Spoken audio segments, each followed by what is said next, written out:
Hi, it's me, back with another Zomboid stream. And what is this offending wood floor planes doing all over Rosewood? You might wonder. Yes, this is the fifth floor of the Hanging Gardens of Rosewood. Over, overhanging, covering what we call the community center of Rosewood. Why would somebody do this? The only answer would be more real estate to build on. But as you can see, it covers everything below from sight. Well, it does serve as a good rain shelter, but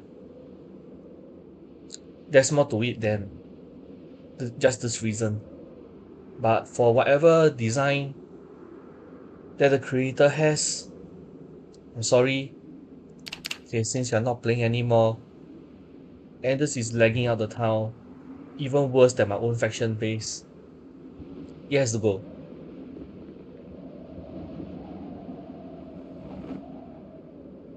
Okay, the Rosewoodlution will not be televised. See how easy it all comes down. And I got to take this thing away. How am I going to be lifting this? I forgot how to lift furniture. Oh dear.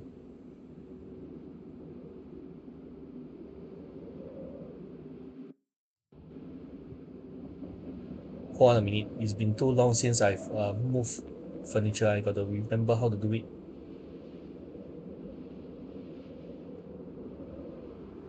Uh,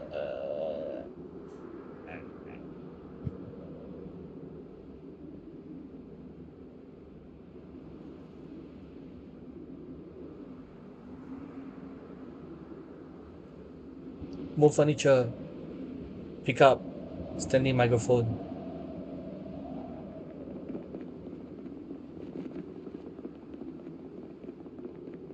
And because I'm demolishing a roof, in order to move these rim barrels away, I will have to drain all their water.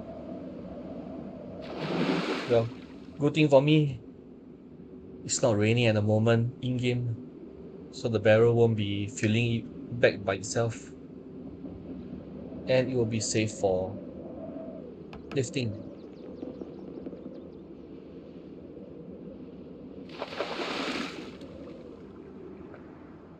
Let's see if I can repurpose the rim barrels in another part of the community center.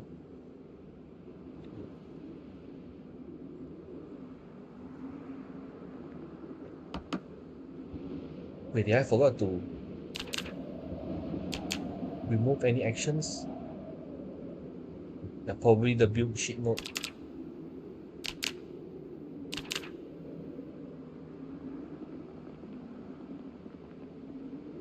Okay, let's start with removing this floor first, and then probably the sky bridge that leads nowhere, which is the structure and the structure.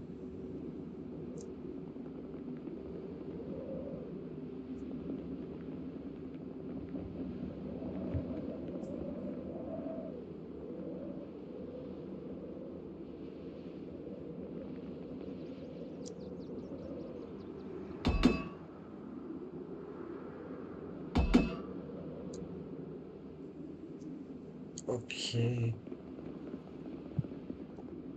And the demolition shall go on all through the night. Pretty sure you don't need uh, clear vision just to get rid of a flat real estate.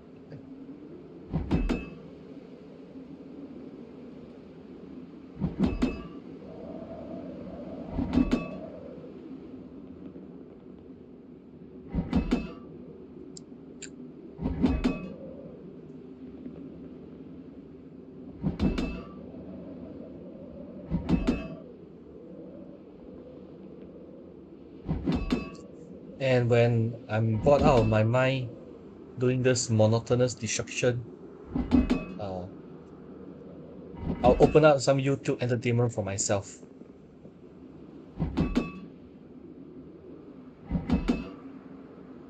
Maybe not yet. At least past the 10-minute mark on the stream.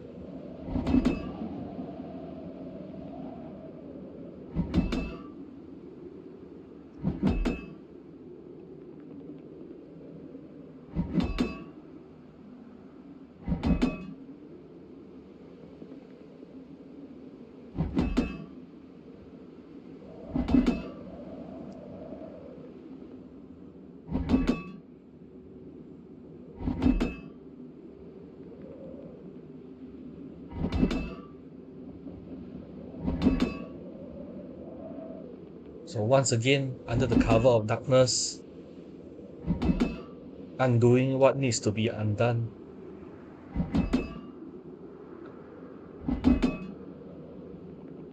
Not for the greater good, but for the sanity of others. Anything below this fourth floor, wood floor, will not receive any water.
Wonder if I can queue up the wood floor demolition, just like the wood frame demolition. Looks like it's not possible. I'll have to click tile by tile.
Okay, it's past the 10 minutes mark. Too quiet. Let me bring on a YouTube video to entertain myself. Hope you'll be entertained together with me. I'm coming. I just found out that apparently Tim Pool got shot at. So I don't really know what that is about, but it popped up on my timeline. And he has an interesting take on Twitter. Claims that the reason they shot him is because he is talking against evil.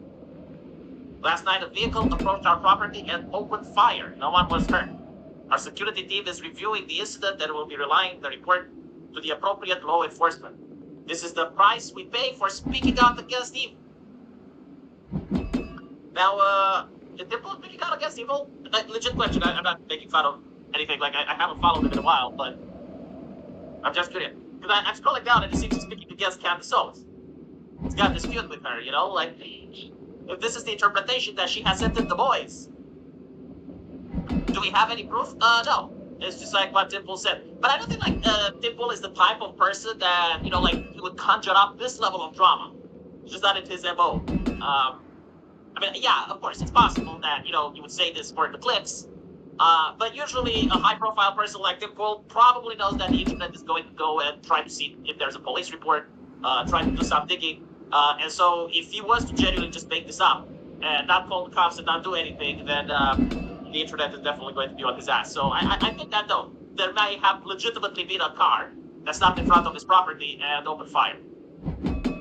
I mean, you know, like, I prefer to have evidence. Like, yeah, if I was the judge and I was in a public court, yeah, I would prefer to have evidence. But it's just internet shitpost. Well, not internet shitpost. A guy on the internet making a claim, right? Like, usually you go based on their reputation, what the claim is, if they're accusing someone, right? And so, simply him saying, like, yeah, I got swatted, I would believe him. There was a car that shot at me, I believe him. He's not the type of individual that makes stuff up. I mean, maybe he does make stuff up, but, like, not at this level.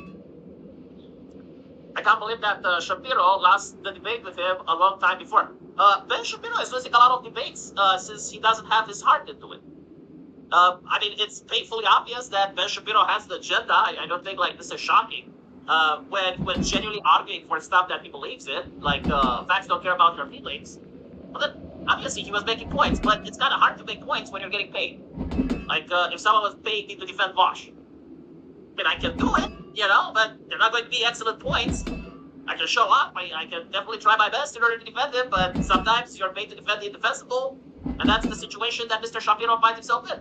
This is why, if you look for Shapiro, the tits of his sister are going to be in the search results, because now she's more popular than him.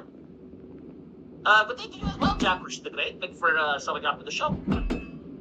Dimple is not a fence sitter, he is General Trump. Yeah, I don't know why people say that Dimple is a fence sitter. I feel like I know why, though. This happened during the era of great censorship on social media, the Jack Dorsey dark age. And so, in order not to get censored, you had to pretend that, yeah, I'm not really a right-winger, I'm on the fence. But in reality, it was obvious to everyone that he was a right-winger. But again, like, there was this era where a lot of content creators got banned, a lot of people got sued. And so you had to pretend, yeah, no, I'm just a leftist, but I'm concerned about what's happening on the left. But in reality, again, anyone with a brain realized that, yeah, like, Dimple is going to vote right-wing. Now, he's not the Nick Fuentes level, he's not extremely right-wing, but he is right-wing enough in order to vote Republican. And so this was obvious for anyone paying attention. He used to be a center-lefty pro-Occupy Wall Street. Like, let's be honest, the culture during the lefty pro-Occupy Wall Street was very different than the one now. Like, during the Occupy Wall Street, I would have probably been leftist as well. I mean, you had the Bush era that were absolutely mentally insane with their Patriot Act. They were doing their own censorship. They were basically saying that the war in Iraq is a holy war. They were basically pushing Jesus into everything. They were suffocating people with Jesus. And so, like, well, if you're like that, then yeah, a lot of people that are now on the right are on the right because the left is behaving literally like that. But instead of Jesus, they have the woke ideology and the queer culture. Fuente voted for Kabbalah. Yeah, like, Nick Fuentes, it's very interesting chap. A lot of people say he's right-wing, but I just don't see it. Like, okay, you know, you can flap your mouth and say that you're right-wing, but almost every single time he criticizes Trump, which is fine, you know, like, whatever. But the last two elections, he consistently voted Democrat. I mean, I don't know how he voted, because I wasn't in the booth with him, but that's what he was saying. He was saying, yeah, I voted Joe Biden. Yeah, I voted Obama. And it's like, my brother in Christ, like, in one universe, on your right wing. Like, I understand you're not choosing not to go to vote. Okay? Like, you don't have a choice, you don't like the candidates, or, no. But actually, not even this. Like, you could vote third party, I suppose, but yeah, like, voting for the troll candidate, fine. I would accept this. But when you're basically saying, yeah, I'm right wing, I'm voting for Kamala, like, fuck off. No, you're a leftist. Like, you are, why you vote? At the end of the day, I don't care what the individual tree thinks, but when the forest votes left, we all suffer. And so if you're voting left, and I don't even understand the idea. It's like, okay, so immigration bad, Trump is not doing well on immigration. I'm going to vote for the party that wants full-on open borders. It's like, what? So basically, you'd vote for Trump if you went to the Democrats, is what you're saying. Like, if Trump just switched side and gives a Democrat now, then you'd vote for him. He sounds like Dev or Destiny sometimes. I don't really listen to him. Like, I get the clips where he's got a zinger, a banger, and he's kind of funny every now and then. But I wouldn't be able to listen to him consistently if he tells people to vote Democrat. Like, if I want to listen to people voting Democrat, then I listen to Hassan, I listen to Bosch, like, I listen to a professional. I don't like listening to somebody, yeah, I think I'm going to vote Democrat. Come on. Hey, let's put it the other way around, right? Like, if you had a Democrat that instructed people to vote Republican, how would you feel? Like, imagine if Hassan Piker came out and he said, yeah, I want you all to vote Republican because I don't like the Democrat candidate. Like, would you consider Hassan an ally? Because I would. I'm like, okay, well, I mean, if he instructs people to vote Republican, right? Like, he gets the approval of leftists and he gets into their base and then tells them, hey, vote Republican, then yeah, like Hassan Piker, by that definition, would be a strong ally of Donald Trump. To be fair, Trump is still a 90s-style Democrat at heart. I'm not saying he's not. I'm not saying that you shouldn't criticize him. Don't get me wrong. Like, you can criticize all you want. You're allowed to have, like, different takes. That's fine. However, like, if you tell people vote Democrat, right, vote Kamala Harris, like, you lost the plot. My brother in Christ. Ace, when are you going to come on my stream so we can talk about short, fat, or taco? I don't think people enjoy that. Do you notice that, like, people really enjoy talking about short, fat, or taco?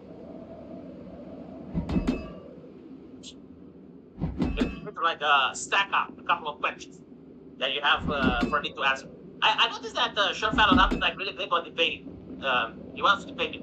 And it's like, I don't understand why. It's like, I've been on Oshcast with him for more than 6 months and we debated constantly to the point where I realized that I'm not gaining anything out of it. Like, I'm getting annoyed. I was actually, like, he legitimately gets under my skin. Like, it's not that, oh, well, I don't have my emotions in check, but like, my brother in Christ, when I go to the groceries, and I see the grocery bill, and then I have someone telling me there's no inflation, like, that really upsets me for some reason. I don't know if it's something that people can understand or not, but when someone is gaslighting you to that level, you get annoyed. And sure, you know, like, I wasn't able to control my anger, like, I wasn't stoic enough, but I did wonder, like, why am I going there constantly to get angry and agitated over what? Like, what am I getting? And so, like, after talking a lot with him and noticing that he's arguing in what some people would say bad faith, but I would say autism, I was like, okay, well, I'm done, you know, like, it's fine. And so he constantly wants to debate me ever since. But he doesn't want to debate Ace. And it's like, why? You debated me so many times. Why not try for someone new? Might not be interested. Instead of trying to debate him, the better option is to ignore him. Well, I mean, I am. It's not that I ignore it. Like, if he gets me up, he gets me up. But no, I didn't tell him. It's like, I don't enjoy the thing. And if I don't enjoy the thing, I'm not doing it. You know, if you want to debate me, make a video, bring up the points, and I'll make a video response. Like, that's fine. Don't have to be in the same stream. Dev is bad faith. Wants to debate Sagan on topic that would get him arrested. Oh, does he now? I don't know if he does or doesn't, but like, this is one of the reasons that I stopped debating the left in 2018 or so. When I started my channel, I genuinely wanted to debate. Like, I really wanted to debate people about what do you mean about inclusivity and diversity? Like, you say it's going to sell more. How is it going to sell more if you remove the titties of Catwoman on the comic? And I genuinely wanted to talk about that. Unfortunately, no feminist wanted to show up. Like, no feminist wanted to show up and debate me on the patriarchy, or, you know, like, at the time, that was a hot topic. They were justifying internet censorship in order to stop the patriarchy. And I was like, okay, let's debate. Let's have a conversation. Not a single one wanted. The moment that social media had DOS, and you would get banned if you said borders aren't great, because it is known that only Nazis have borders, then they wanted to debate. So basically, like, they could say anything, including, like, yeah, 7-year-olds should be castrated. I do think that immigration is a great thing. Less white people, the better. So, like, they could say all of those talking points. But if I try to say something from my point of view, like misgendering someone, well, that's a bannable offense. And so you have to wonder, like, hold on a little bit, like, how exactly is this debating? Like, this is not debating. This is like fighting a person with your hands tied behind your back. Because, like, if you throw a punch, the referee kicks you, while the other person is allowed to hit you as much as they want. That's not a real sporting match, you know? That's not real fair. So, but all in all, like the moment the TOS kicked in, then every single leftist wanted to be. Salon Delic, thank you for being a member for almost 4 years. That's a lot. Disposition in the Lewinsky for Zog. I don't know. So I don't know his position on the Middle East. I assume like he has the exact same Democrat CNN position, right, on everything. So like probably pro-Israel wouldn't surprise me. Skeptics Plus, please respond. Every other country in the world is allowed to maintain its borders except for the United States? Not really. I can look at the UK. No, there are some nations that decided that welfare is incredibly important, and so they're going to import people in order to keep the welfare going. And by the way, the welfare isn't making sure that you get paid, it's making sure that you don't bitch about it when you don't get paid enough. Like, all of the migration is not because they think, oh, migrants are good for the economy. No, migrants are excellent for hate speech laws. Like, every single crackdown, look at the UK, like they're removing jury trial. Why do you think they're doing that? Well, they're doing that because crime level is too high. That's their argument. Why is the crime level too high? Right? Like, it's all interconnected. You can't have hate speech laws without migration. Look at Europe. Like, there were no hate speech laws before Germany opened the border. You need to have crackdown controlled and authoritarianism. You need to have reasons. It's like the reason is we're protecting these innocent migrants from the horrible population. And at the same time, the population is so horrible that we want more migrants in. Very simple. It's not rocket science. Poland likes borders. Romania likes borders. We actually were defending European borders. We opened fire on a couple of boats, and after that, we were told maybe you shouldn't defend them anymore. It was low key, like behind the scenes. It's like, okay, you guys are doing a job that's a little bit too professional. Like, let us handle it. From my knowledge, like from what I know, it's not that we just opened fire on the boat, but when we ran out of ammo, we started ramming them. I think Italy did the same, or was it Greece? I have to look into it. But yeah, they really didn't like that. And they couldn't do jack shit because it was legal. Like, yeah, it doesn't look good in front of the cameras, but for the rules of engagement, it is legal. Like, Australia did it the same. You're supposed to give them a warning, you're supposed to fire in the water in front of them, and if they keep coming, you're supposed to then remove the danger. And if you run out of bullets, you can ram them. That doesn't look good on camera. Okay, doesn't look good on camera, but... this was early 2010, by the way, so maybe the legislation had changed since. I don't know. But again, like, you're talking about a nation like Romania that was under communism. Under communism, if you tried to jump the border, they would shoot you. And if you tried to leave the country, they were authorized to shoot you. And they would say, stop or I'll shoot. They would fire a bullet in the air. I know that in America it's illegal, but in Romania and communism it was procedure. And then they tried to aim for the leg. But again, I think like the idea in America is different, right? Because it's one thing when you have a guy coming to you. It's another thing when you're in the woods having the guy running away from you. And if it's the guy running away from you, then probably different tactics of engagement. Not a subject YouTube would let you say anything about.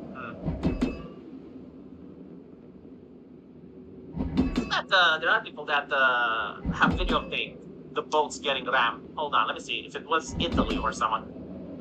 Italy boats ramming.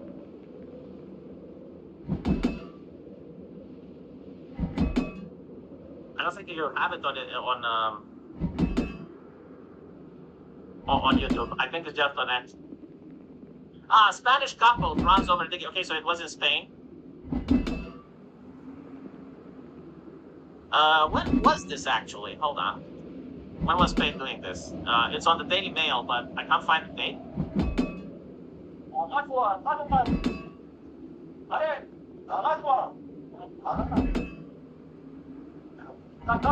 Dates.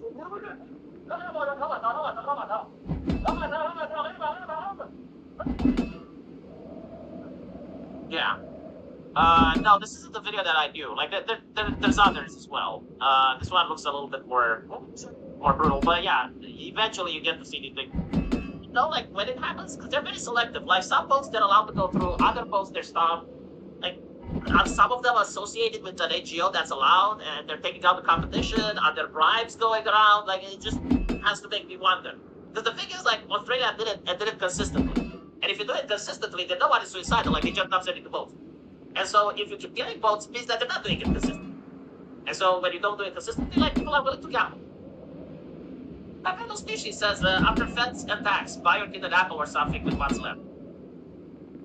So like $5, YouTube takes almost half, so I get like $2.50. The Romanian government takes around half. And I have $1.25. Yeah, I can actually get back an apple, thank you. Do you think wife replacement is real? Asked Janus. I think they're not incentives. I don't think like politicians conspire.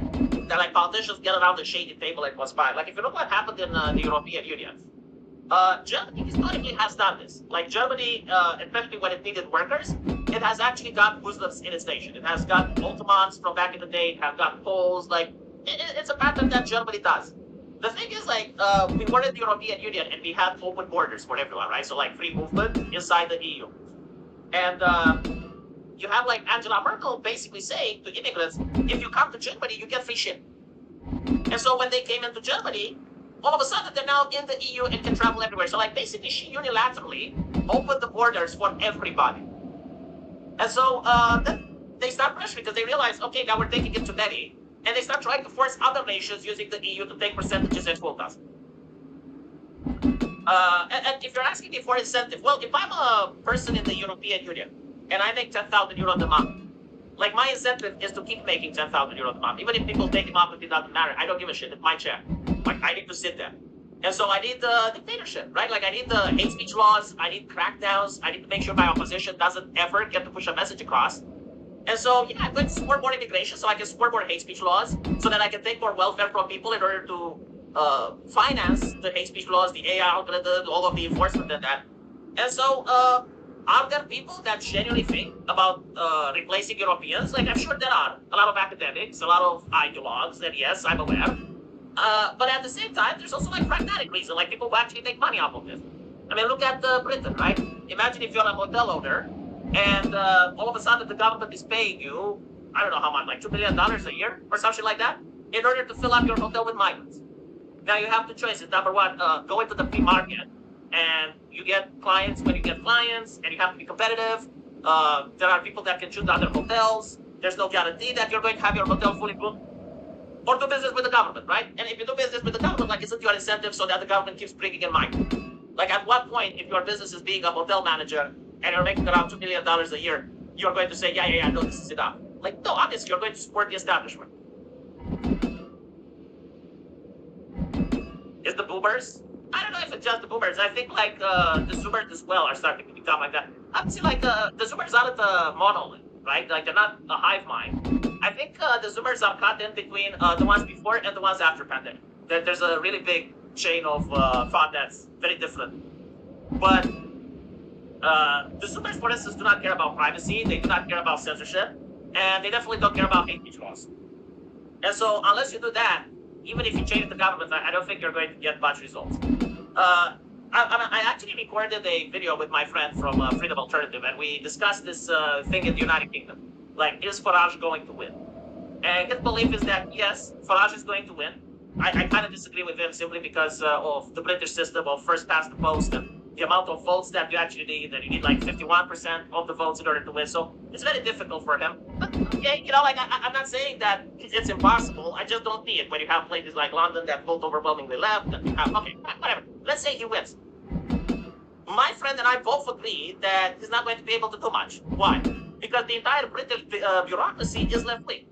Like, he's having no allies. Everyone is going to try and sabotage him. The entire British bureaucracy, the entire civil servant, is far left.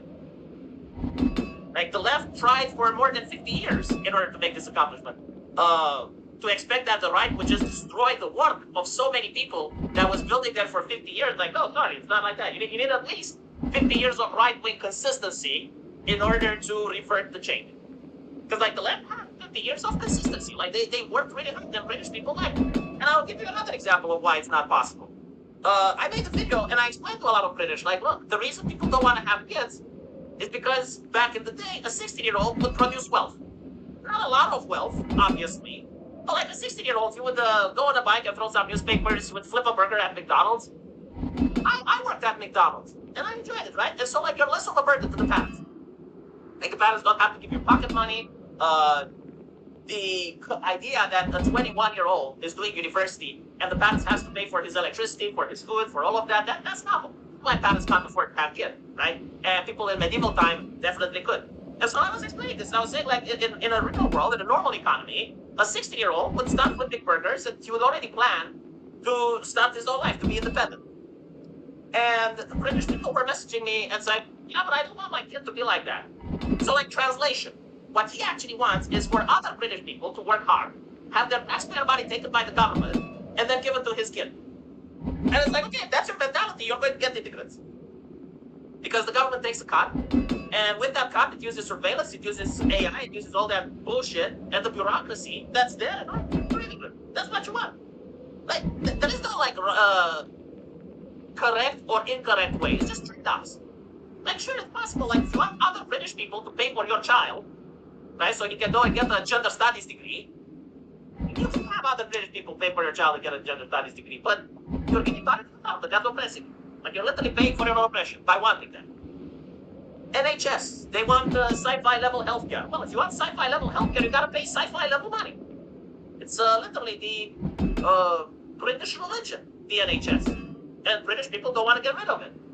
But if you don't want to get rid of it, you know, anyway, they have Eastern European problem, but they refuse to have Eastern European solution. What can I do for them? You know? False. There were no warning shots. Border guards would just empty the magazine, and people were swimming over the Danube. There's a very large cemetery in Serbia where Romanians would try to swim. Look, I'm telling you because my uncle was a border guard. And he actually told me this. Now, maybe he lied. But my uncle actually did say that this was the procedure. It was stop or I'll shoot, and then they would fire. Now, of course, I assume that if you find people already in the Danube, then you open fire, right? Because by that time, if they manage to get over, then you're probably going to be tried as a traitor to the state if you didn't do anything and you were a border guard. But the standard procedure, as told by my uncle, who when he was in the military actually did patrol the Romanian border, that you would have to aim for the legs and you would have to give search warrants. It's also easier for companies to hire immigrants than 16-year-olds because illegal immigrants can't complain about being overworked. Yeah, I mean, that's true as well. But like, let's be honest, the culture itself doesn't want children to work. The culture itself has decided that everything under 18 is a child. There is no more teenage. Like, the culture, if they see a company hiring a 16-year-old, is not a good look.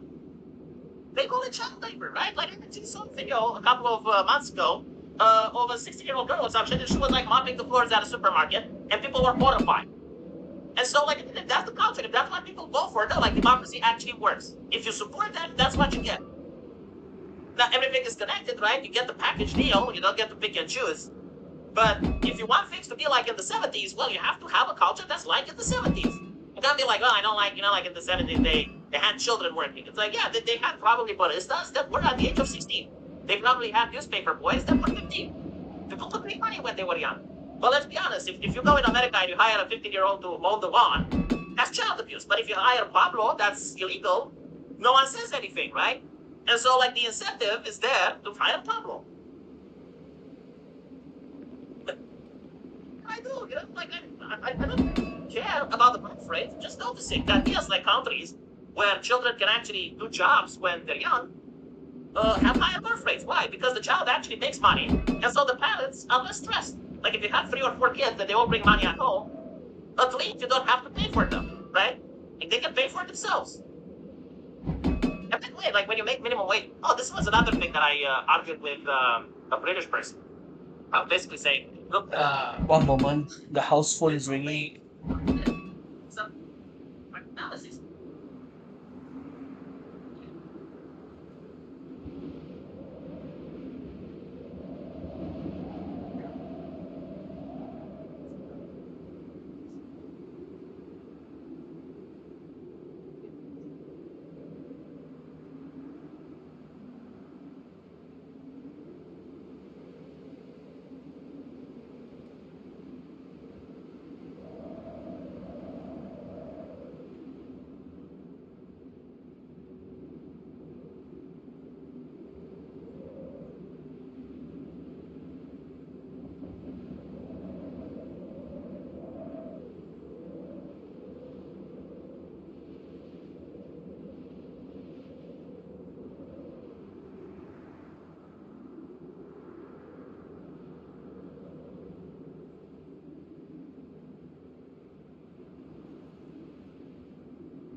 And I'm back.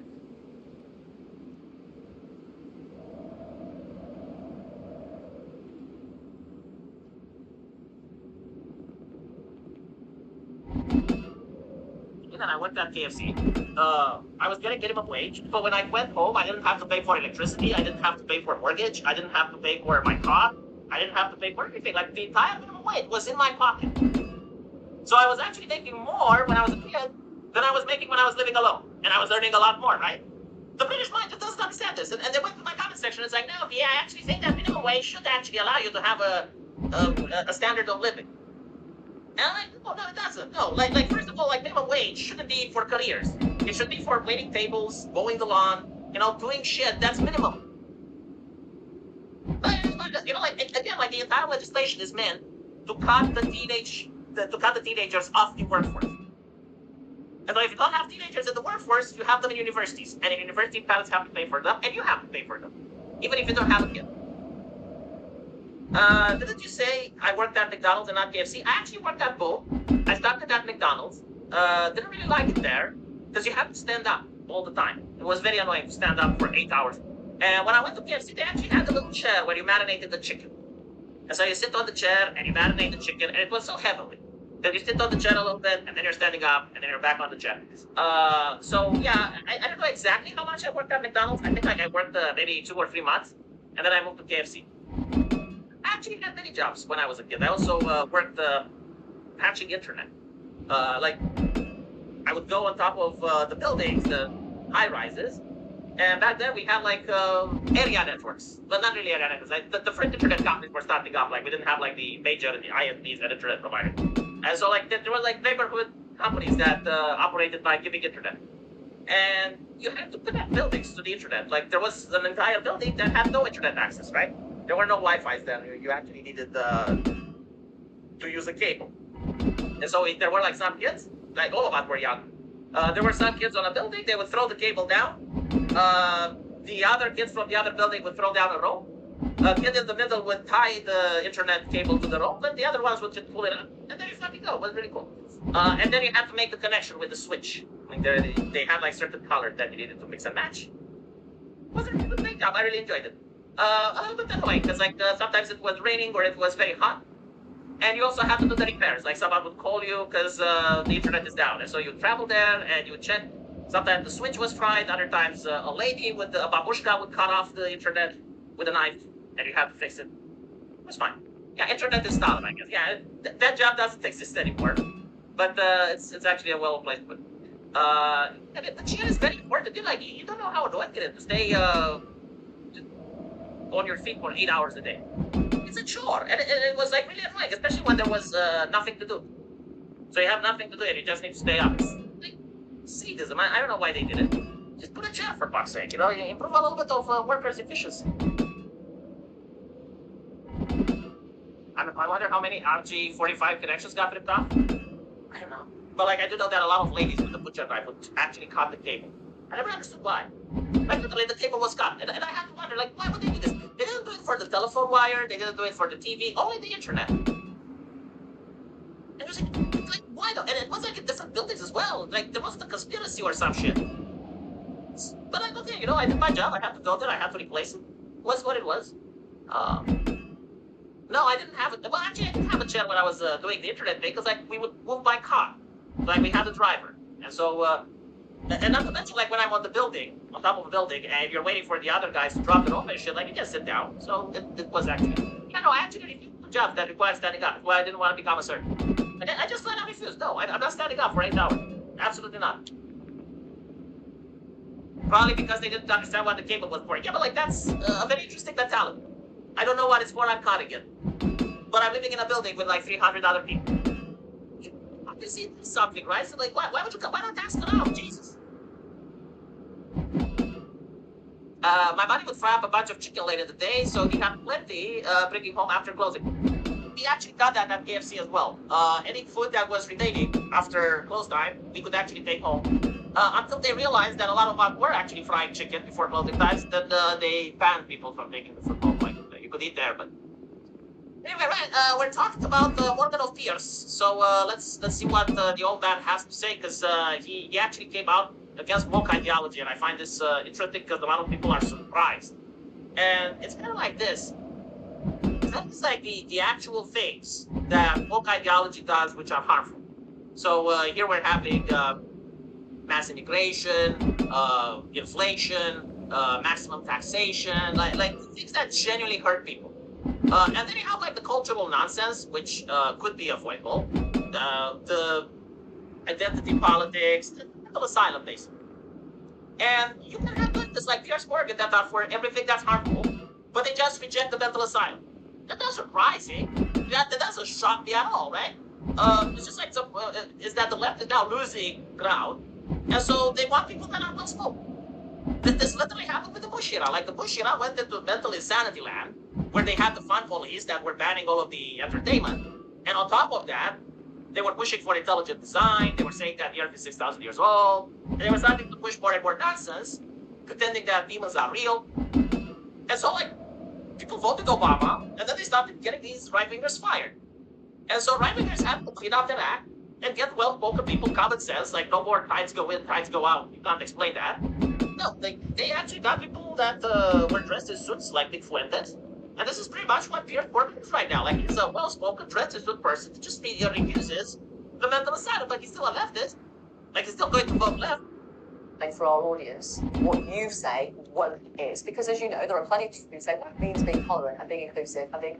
Without laughing. What? So, What? the woke brigade are the least tolerant, least inclusive, and least kind people. But that is a mass generalisation, isn't it? No, it's not actually. What? My whole premise of my book is I have nothing in common with the way the woke left has behaved in the last few years. The great irony. Oh, this is true, right? But, like, where was he 10 years ago? What was he being this outspoken 10 years ago? I'm sure you know now that it's safe. Yeah. It's kind of like coming up now and saying, oh, yeah, by the way, the COVID vaccines, kind of suits. You shouldn't take them. That's my opinion, not a fact. And I'm saying that now. But you shouldn't mask up. No mask up, you know, no, give this shit now, right? I'm like, say that during the COVID stuff, you know?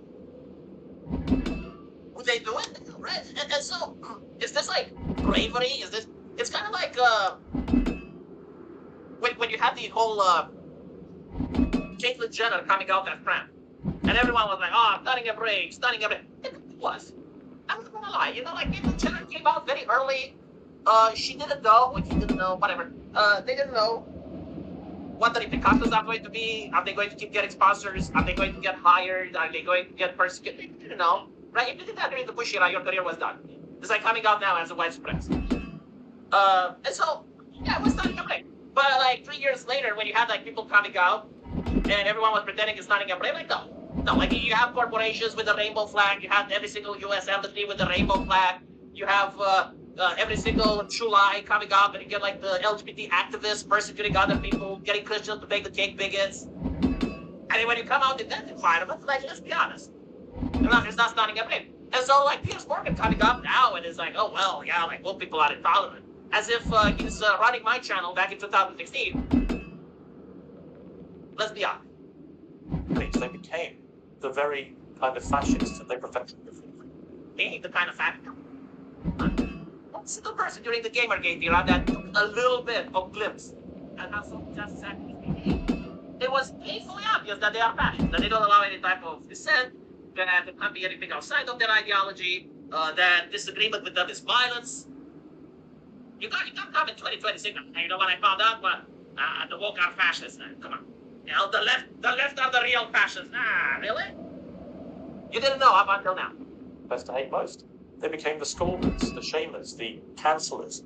In some extreme cases, as with the murder of Charlie Kirk, the murderers are beaten for their speech. It's not liberalism. It's the antithesis of liberalism. To be fair, though, and this is what's interesting, the BBC is airing this. And so, like, there's no way that they didn't know Pierce Morgan's opinions. Like, this is not how it works in this level of television. Like, usually they don't invite people that they don't know what they are going to say. And so, they are choosing to air this.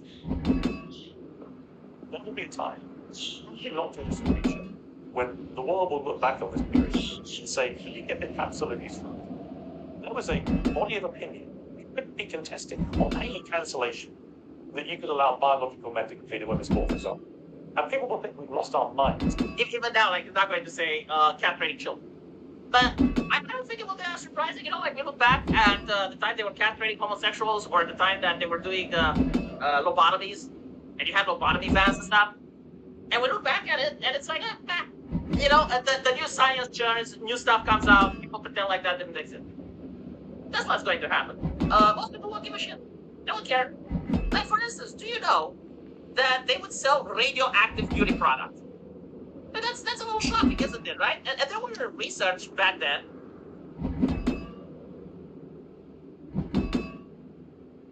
And the research was silenced, and it was actually allowed to be sold for quite a while, but like, okay, right? This was actually being sold in stores back in the day. It was called Radio Beauty.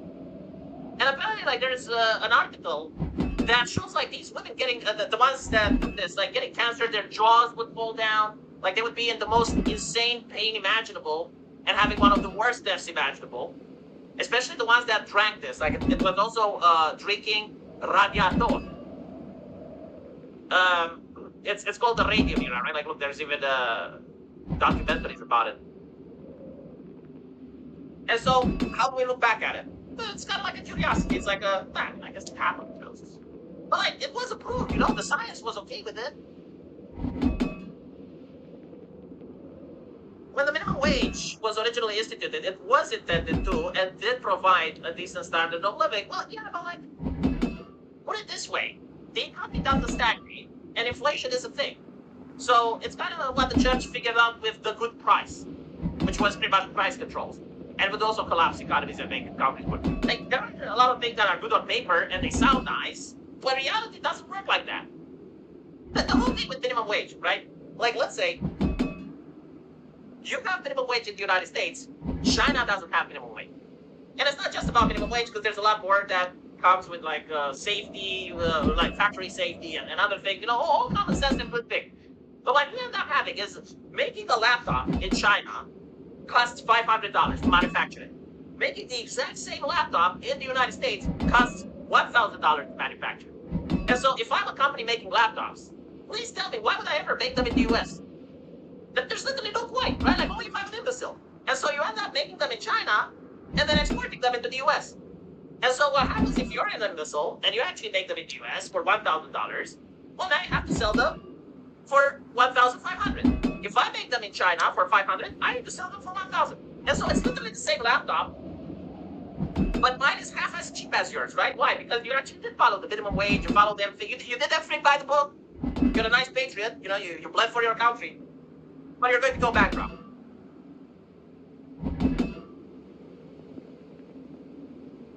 Anyway, yeah, the tariffs. But like, the thing with the tariffs, first of all, if I'm a company that makes laptop in China and the United States puts tariffs, okay, I can sell them to Mexico, like, that's fine. I'm not going to sell them for 1,000, I'm going to sell them for 750. I can sell them to the European Union, I can sell them to Canada. I'll let the entire nation, let the entire world tariff me. I can just say, yeah, okay, you know, maybe America isn't worth it. And not to mention, like, China is going to tariff that on certain industries. But what happens is, like, you're going to get less laptops, and the idea is, like, well, hopefully, you know, some company in the future is going to make American laptops. But they're going to run into the same problem, the minimum wage, the legislation about worker protection, worker rights, all of that adding up. And at the end of the day, it's not ideological, it's just economical. Like, they're going to look like, I'm going to make money by being here, or can we go to China and not sell to the US, but we can sell to other nations?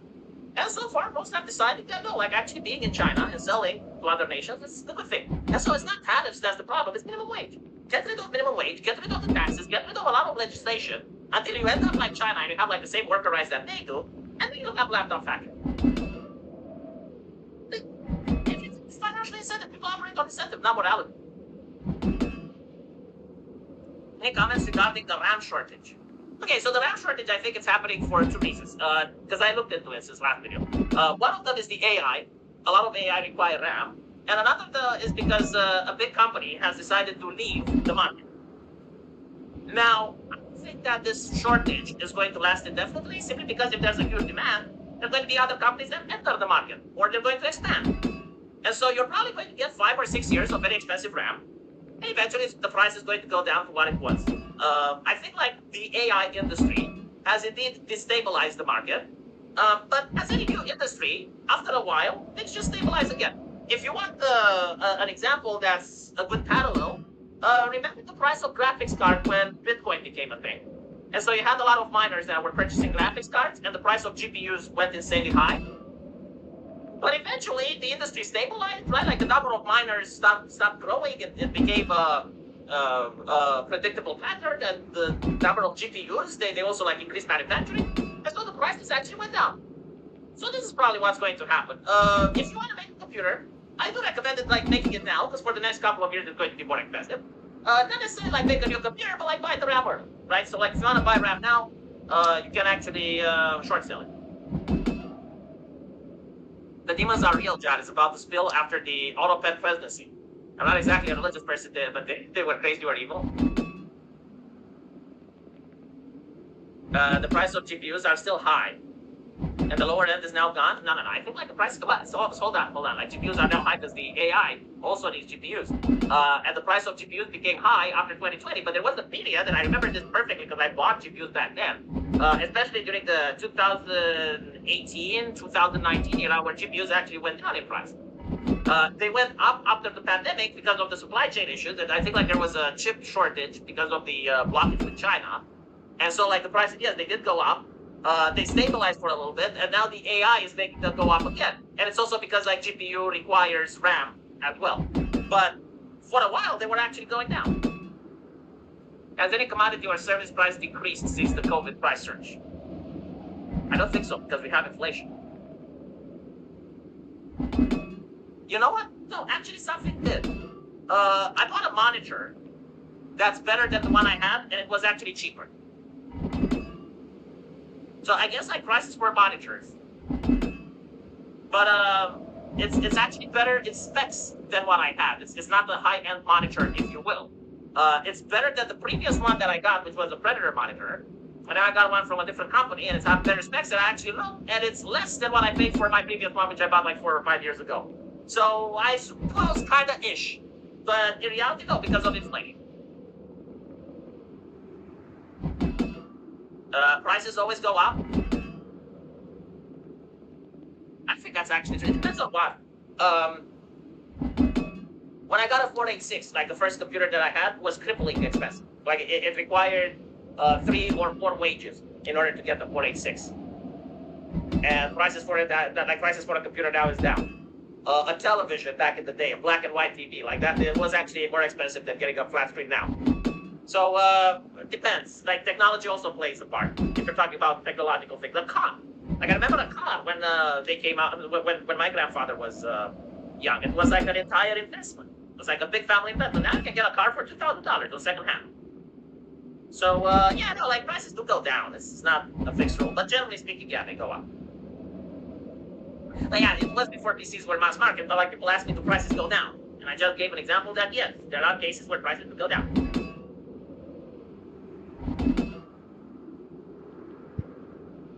Your monitor only works 3 years, planned obsolescence. Yeah, that's true.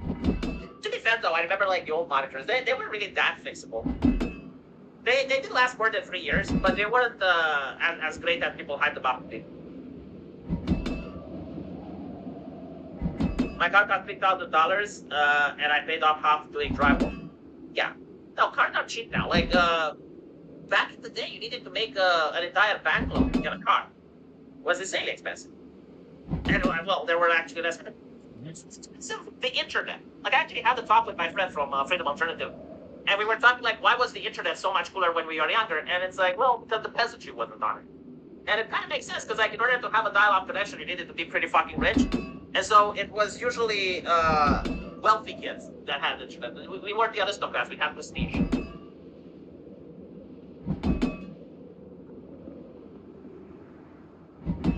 Anyway, chat, I think that's about it. I want to make some videos probably next week. Next week, yes, it's Sunday today. All right, next week. And I want to play some Half-Life. Do you guys want to see the original Half-Life, Half-Life 1? Would that be something that you'd be interested in doing a Let's Play with me? Last time I played Half-Life, I remember I was asking people if they want to play multiplayer, like I actually wanted to make a server. No one joined. and that made me a little bit sad. Apparently, they may release Half-Life 3 like that. That would be interesting. Anyway, right, I'll end it here. Thank you guys for watching. Hopefully you have a great evening, and I'll see you all tomorrow. Take care. Wait. I'm not ending the stream yet. It's just the video that I'm watching that's ending. And I guess it has been 45 minutes since the video started playing. It hasn't even elapsed 1 hour into the demolition of the Hanging Gardens of Rosewood. And it's still dark. And it's about 1 more hour before the day gets bright. And the light coming from the car's headlights doesn't seem to be reaching me anymore. So should I go down and adjust the lighting?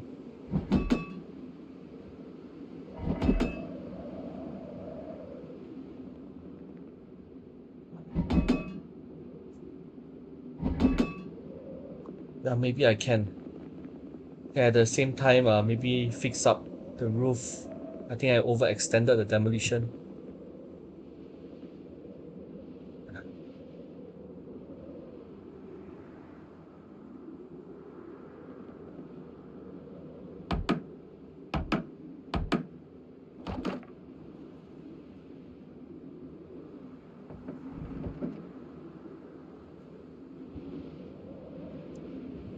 I don't think these ropes can be used.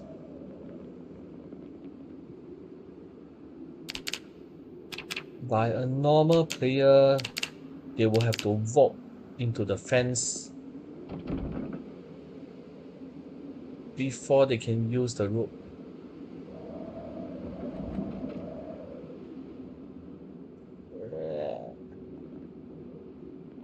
Yeah, I just remembered no ropes leading down from this direction. Would it be wise to add an escape rope?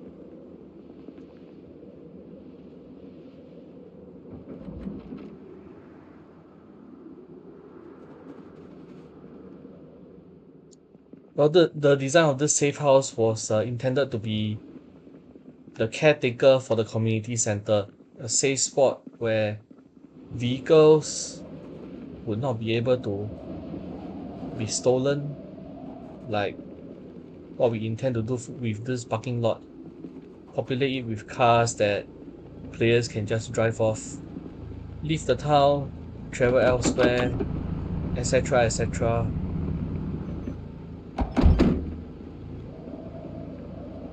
Then the caretaker's car will be safe inside the safe zone.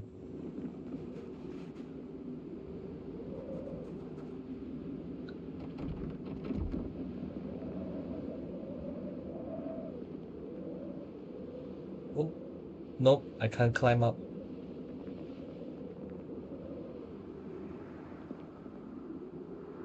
Ha.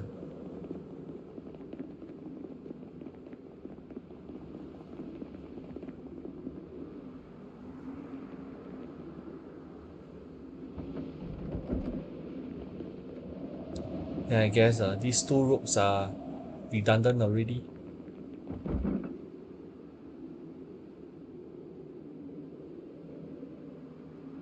And I can't remove them because of the crates.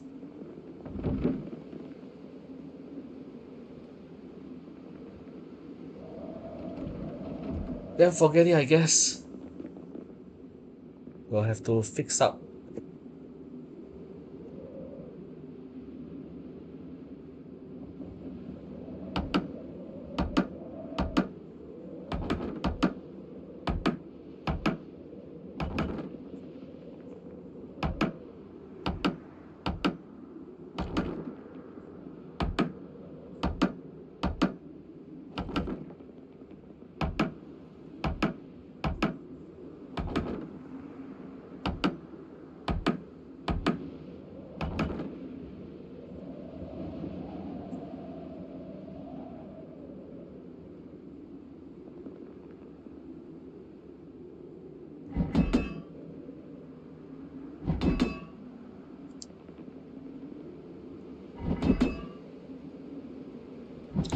most player builds won't build a overhanging wooden floor to act as a sheltered walkway. I guess because they don't live in Singapore, where sheltered walkway is more of a way of life rather than a luxury. Blocks out the sun, blocks out the rain.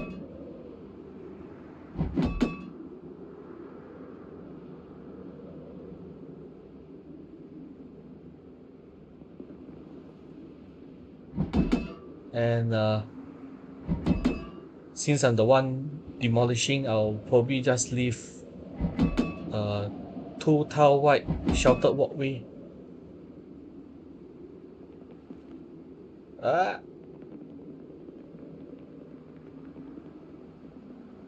Okay, this drop was because the player avatar was moving diagonally, and this is usually the way people building in the dark dies, when their character has to move diagonally across empty space, and then they fall to their deaths 3 to 4 stories below.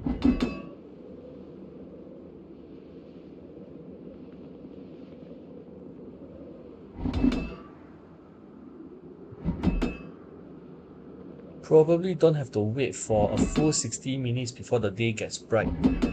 It's 1:20 a.m. in-game. The day usually gets bright at 5:30 a.m. for people with the cat's eye trick. They don't really have to wait until 7 or 8 for the land to be bright.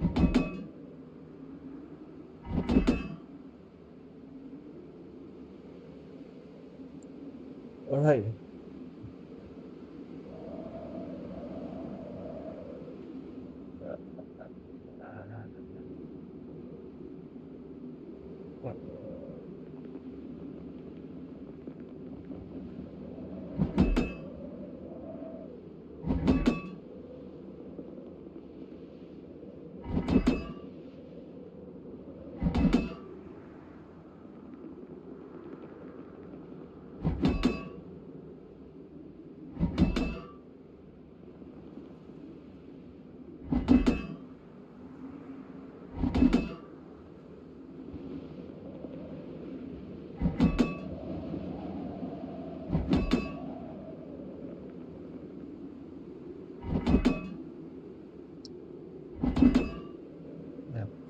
Building in pitch black darkness, not really the best way to go. But rather than building, I'm actually demolishing, so the risk is cut by half. An arbitrary number.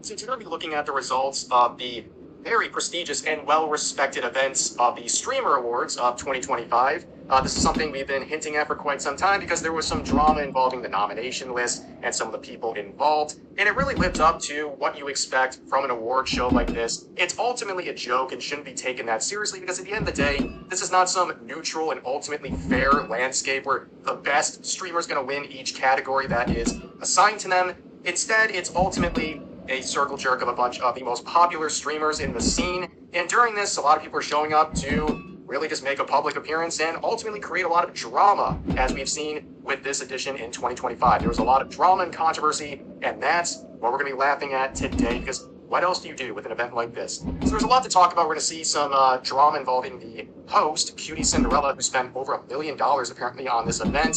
She's being called racist for some of her comments. She also made some jokes to the expense of Hassan Piker, who decided to dress up as Chairman Mao for some reason, which honestly makes a lot more sense when you realize his regime executed millions of dogs because they're seen as a sign of luxury. But also we had this full-grown woman, 29-year-old India Love, crashing the stage and making a statement, basically upset because another streamer who was a 17-year-old kid didn't win an award she thought he should have. And then we're going to see the very controversial results of the Best VTuber Award. We'll get into that. But also, there is another situation where Kai was called Diddy by one of the hosts, and that obviously sparked a lot of controversy. But let's begin with the host, Cutie Cinderella, who's been in a lot of drama recently. She's been involved with the whole Collargate situation, as we've covered before. And she made some funny jokes, I will say. She made a joke about Dan Clancy being ultimately a creepy old man. Not really much of a joke, people just kind of know that at this point, but she made a lot of jokes at the expense of Hassan Piker. That was really a theme of the night. Here's one of the examples of that. Stay seated as much as possible. Hassan, if you see Sea-Dog get up, you can use your remote.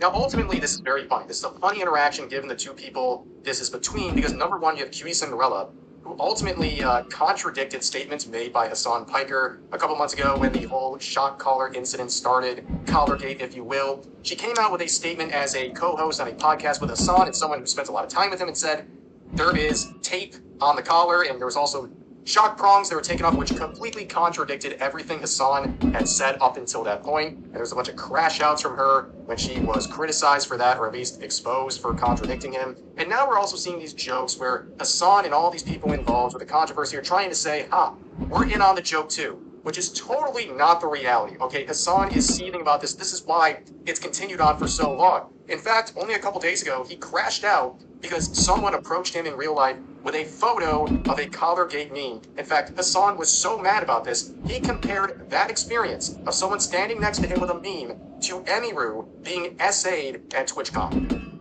They're not in on the joke, ladies and gentlemen. They're trying to play it off now. But you might have been looking at his outfit and saying to yourself, what's going on here? Well, I think his post here makes it very clear. It's captioned, I'm at a very Chinese point in my life. Do you know anyone else who could tweet something like this and his fans like unironically support it? He's literally dressed up like Chairman Mao, which is a leader, an incompetent and cruel leader in Chinese history who is ultimately responsible for somewhere between 40 to 70 million deaths, most of which coming from starvation and political executions. It's very wholesome chungus for him to wear this outfit to the event. I mean, it's just absolutely ridiculous. Look at the comments. So when China has no diversity, closed borders, and execute drug dealers, it's not an issue. You look like you're about to send tanks to Tiananmen Square. They would be less tolerant for you there than we are here. It's fun to LARP about China until your YouTube video gets flagged by an AI server cluster running on melted Uyghur biofuel, and you get disappeared by a squad of nondescript, low-level functionaries in Shanghai. Dang. You won't stop until you shock 40 million dogs to death. And that is a comment a lot of people are bringing up. Given Chairman Mao's rule here, this is a real fact. During the Cultural Revolution from 1966 to 1976, pet dogs were brutally purged as symbols of bourgeoisie, luxury, and Western decadence, leading to mass slaughter and near extinction of some breeds. Interesting. Yeah. The jokes write themselves. It doesn't even matter at this point. Like, it's completely shameless. He can pretty much do whatever, and his fans are going to support him. But this is what he's known for at this point. He's known as the guy who zaps dogs. And I guess he's embracing it with the Chairman Mao outfit. Amazing stuff. But that wasn't the only joke. We also had Fan here, one of the co-hosts of the events, make a vibrating collar joke to Hassan, and here was his very interesting response. Hassan is here. Is that a vibration remote in your pocket, or are you just excited to be here? I'll put it on you later. Is that a threat or like a... Could you explain your inspiration for your outfit tonight? It looks familiar for some reason to me. Why would it be familiar to you? I don't understand. I mean, I got it in China, but yeah. Maybe because I'm Chinese. Maybe that's why. It just looks familiar. I gotta tell you, isn't that a bit of a weird comment to make, especially when we now know Hassan has a girlfriend by the name of Valkyrie? Okay, so this was his secret girlfriend for a while now. It got outed recently by people like Ethan Klein. So he's saying comments like that to another woman. But you know what? That's his relationship. He can do whatever he wants. He wants to make jokes about putting collars on other women. I guess that's his prerogative. But also weird comments and aggressive comments like that come at a really bad time when recently there was a big expose by people who apparently were in the same fraternity as Hassan Piker, who were sharing a whole bunch of creepy behavior that he allegedly did, especially creepy behavior towards women in his same college. But yeah, I guess, you know, reading the room has never been something that he's been really trying to do. But let's move on to the very controversial results of the Best VTuber Award. Now, this was the nominee list at Chibidoki, Iron Mouse, Kenji, Boy Calliope, and the Burnt Peanut, which will be the controversial one. Let's be honest here. You kind of know where this is going.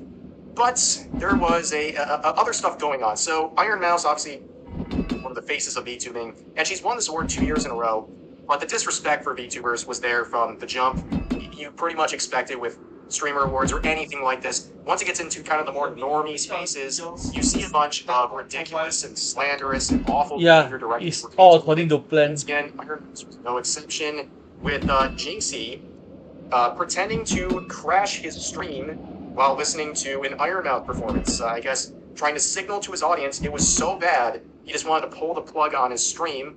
And I guess that's what happened when you have to cater to a bunch of people who see anything with VTubers and are probably calling you a bunch of ridiculous names and Reddit tier humor. But anyways, under the comments of that post, someone added context saying Iron Mouse can't leave her house, she's disabled, because some people are like, oh, why isn't she in person? Why isn't she in person? Well, she has an immune deficiency disease. And Ricky Berwick with a big L saying, I'm disabled, that's no excuse for this stuff, referring to her performance quality, I guess. And then saying, correction, I can only go out on Sundays due to my lack of intelligence. He would delete all of this. But yeah, a lot of people were not too happy to see that from him. But ultimately, the winner of the Best VTuber Award would go to Burnt Peanuts. Now, in case you haven't heard of this guy, he uses, what some people say is a filter, some people say it's pre-rigged, but he's a peanut, okay? He's a peanut.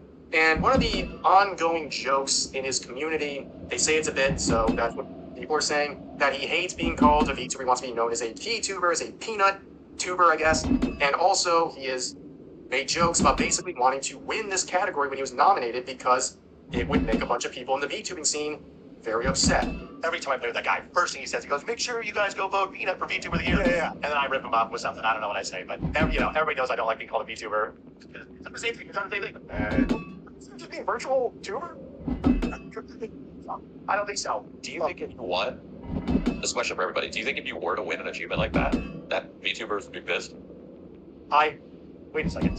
VTuber could be onto something. This could actually be a good thing. If you win, you can, you don't like VTubers, you're a VTuber and all. So the VTuber award, yeah, think about that. Think about the damage you could do to the VTuber community if you won as a VTuber. That is an excellent point, Shroud. Excellent point. Wow. I never thought about it that way. Honestly, I'm in. Vote for me, gentlemen. Let's get them. So I think you know where this is going. When he won the award, a lot of VTubers and VTuber fans were upset about this because some people just outright said he doesn't fit the definition of a VTuber, which is a very semantic-related thing we'll talk about in a second. A lot of people also see the jokes in his community about not wanting to be a VTuber associated with VTubing whatsoever, and they thought it should have gone to a more traditional VTuber, if you want to say that. But this guy is very successful. He's blown up a lot over the past year, so clearly he's entertaining a lot of people, but I think it came down more to how he fit into this category and also the reactions from people in his community, but also people who just wanted to dunk on VTubers. So they saw this happen, and the comments are just obnoxious. You can see just a small portion here. Peanut won because he's actually entertaining, not a corporate anime bot. Everyone's saying Peanut isn't a VTuber because your favorite man with a $50,000 model and voice changer didn't win, and then they share the definition of what a VTuber is. And then this person says Peanut is the only one with a personality. The rest of them are just for teenage gooners. And then you saw this tweet from Kitsu that would pop off. It's got like 50,000+ likes. So a lot of people agree with this, saying non-VTuber won the Best VTuber Award. And boy, people were not happy about this one. The comments reek. Dude, people are just angry at anything that looks like a VTuber. And clearly you can't have any sort of a disagreement or a series of questions about this whole situation without being labeled as jealous or a bunch of ridiculously slanderous things. Here's a small, just a tiny snippet of the replies to Kitsu's post. Wow, you anime incels are really insufferable. Why are you mad that your favorite 50-year-old man streamer who cosplays as a 12-year-old anime girl didn't win? Get a grip, loser. I'm glad he stole that award away from the mentally unstable. Well, VTubing is stupid. You don't get to be secretly ugly and famous. Yeah, you're right. We should let VTubers who show 90% of their bodies and have a community full of gooners win. Do a face reveal, you fat AF. It's not that deep. VTubers don't need to be all lolicons. LMAO, you're mad because he isn't a cringe anime character streaming. VTubers as a whole are extremely cringe. Very glad he won over all of y'all, and especially over you. VTubers are a joke itself anyways. Weird stuff. VTubers are mentally ill. You weren't winning, and he's a VTuber. How is he not? Because he's not VTubing as a 13-year-old anime girl. VTubers are genuine losers, not gonna lie. At least his fan base are not simps watching a woman that behaves like an underage girl. Boy, that's a lot of projection, ladies and gentlemen. They see a simple post, and a lot of these people are just projecting about some very weird stuff. But it's weird to see a lot of these comments so angry about VTubers and how, they say how VTubing is so stupid and lame and gross. And then they're fighting for their lives to justify this guy being considered a VTuber. In fact, if you go to the proposed notes, people have been trying all day to add a note saying, regardless of opinion, the burnt peanut fits the definition of a VTuber. And yeah, we're doing kind of the actuallys. If you have to really go to the actuallys, I think you're going to lose a lot of the people. At the end of the day, the people who think he's a VTuber or don't like VTubers are going to consider him a VTuber. And among VTubers, it's going to be kind of split, right? And you can see here, a lot of people think like this. As much as I love Peanut, I think this category should have stricter rules about what qualifies as a VTuber, especially since Peanut himself has said multiple times that he doesn't really consider himself a VTuber and isn't fond of VTubing culture. Here's another one saying, call me lame, but this is really disheartening to see. To me, it's not even because of his model, but more of how he holds himself. He doesn't associate himself as a VTuber and doesn't really represent or support the VTubing community. A lot of people are like, haha, you mad, but it's really, we just wanted someone to win that supports the VTubing community and that are actually proud to be one. There's another response saying, him even being nominated basically showed how much this award was a joke. And that's really, I think, the ultimate takeaway. I don't think this is something worth, seething and crashing out over. But I think some of the issues people are raising about how broad this category has become, I think those are valid things to say. But ultimately, at the end of the day, this is the Streamer Awards. This is a joke anyways. I don't think these people running it really care at all about VTubers. Let's be entirely honest. Or know that much. And even some of the people who lost the category, like Iron Mouse said, me cringing at all the people mad that Peanut won, every VTuber in that category deserved to be there. The only thing I add really is that you have to be a little bit cognizant of what's going on. I'm seeing literally thousands of comments dunking on VTubers because of this result. So I think it's important to realize that, yeah, as mainstream as you might think VTubing is, this is another reminder that no, it's really not. And a lot of people are not laughing with VTubers over the situation, they're laughing at VTubers. And I think it's important to notice that. But speaking of cringe, let's get back to the event itself. Let's look at the other categories. There was a situation where FaZe Ronaldo made some comments about India Love. If you don't know who any of these people are, you're probably gainfully employed. But India Love, a streamer, apparently ran on stage and said that DDG and Rakai deserve to be the breakout streamer of the year. And FaZe Ronaldo said she has BBL brain. That's pretty funny. But what happened? So, Adapt, member of FaZe, won Best Breakout Streamer. Okay, won his award, then what happens? Oh, a grown woman runs onto the stage to protest who she thought should have won. This was not a planned event. She literally crashed onto the stage to do this. The breakout streamer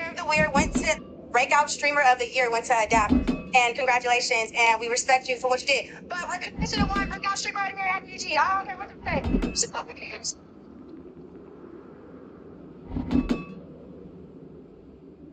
Not only is this just kind of embarrassing and shameless behavior, realize also this is a 29-year-old woman, and one of the people, like Rakai, for example, that she's whining about for not winning this award and literally crashing the stage to protest on the behalf of, is a 17-year-old.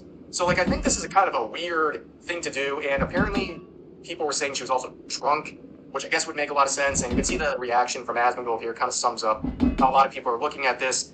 And yeah, there's also some comments to be raised because apparently QE Cinderella during this was making jokes about Rakai stealing things. And people are trying desperately in tweets, but a lot of support, by the way, saying she's racist. Well, unfortunately for them, he literally does steal things. This is not a racial comment. He literally stole $6,000 from clicks and also shoplifted flowers on stream. That happened a couple days ago.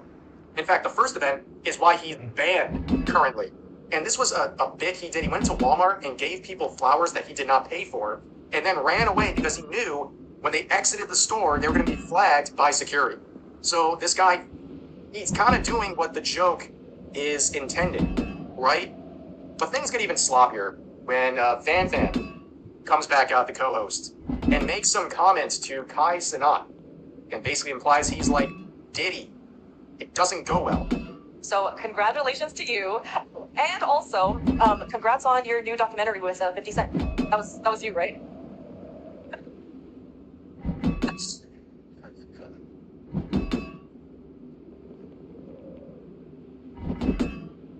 If you all gonna be on the mic, now turn this shit on. Turn this shit on. If you all gonna be on the mic making jokes, at least let it be funny. If you all gonna be on the mic making jokes, at least let it be funny. Again, more just kind of generally obnoxious behavior. I don't know how anyone really finds this stuff too entertaining, but yeah, you know what, there's one thing to make jokes, but like to call a dude and reply he's like Diddy to his face in front of all of his colleagues and friends and in front of hundreds of thousands of people watching the live stream, like, I don't know, man. I don't think most people would take that one on the chin too much, but this right here, if this guy had an issue, he should have just said something afterwards. But, you know, I guess grabbing the mic away from people is a theme of the nights, apparently. But anyways, things would get even cringier when Cutie Cinderella wanted to end the night on a positive note. And, you know, some jokes landed, some didn't, but I think this is the ultimate joke of the night, where she's saying she wants to build bridges and have an award show like this as a vehicle for togetherness. What I was saying, though, is that I never created this show with the sole purpose of handing out awards. So little boy up there, I hope you feel really good about yourself, because this right here, this is a vehicle for togetherness. This is about building bridges, okay? That's what this is for. And if you're watching right now, maybe you're watching in a chat right now with your favorite streamer, maybe it's in a Discord call with some friends, maybe you took the time out of your day to come into this room and watch and be together with us today. And for one night out of the whole entire year, I'm lucky enough that all of you let me bring you together, because we are so quick to criticize online, and I hope a night like this reminds everyone to slow down and find time to support each other. Now, I'm sure it's not obvious right now, but I'm really trying to focus in. I'm trying to get a laser focus on situations like this, because whenever I see stuff like this, I think it's a load of baloney.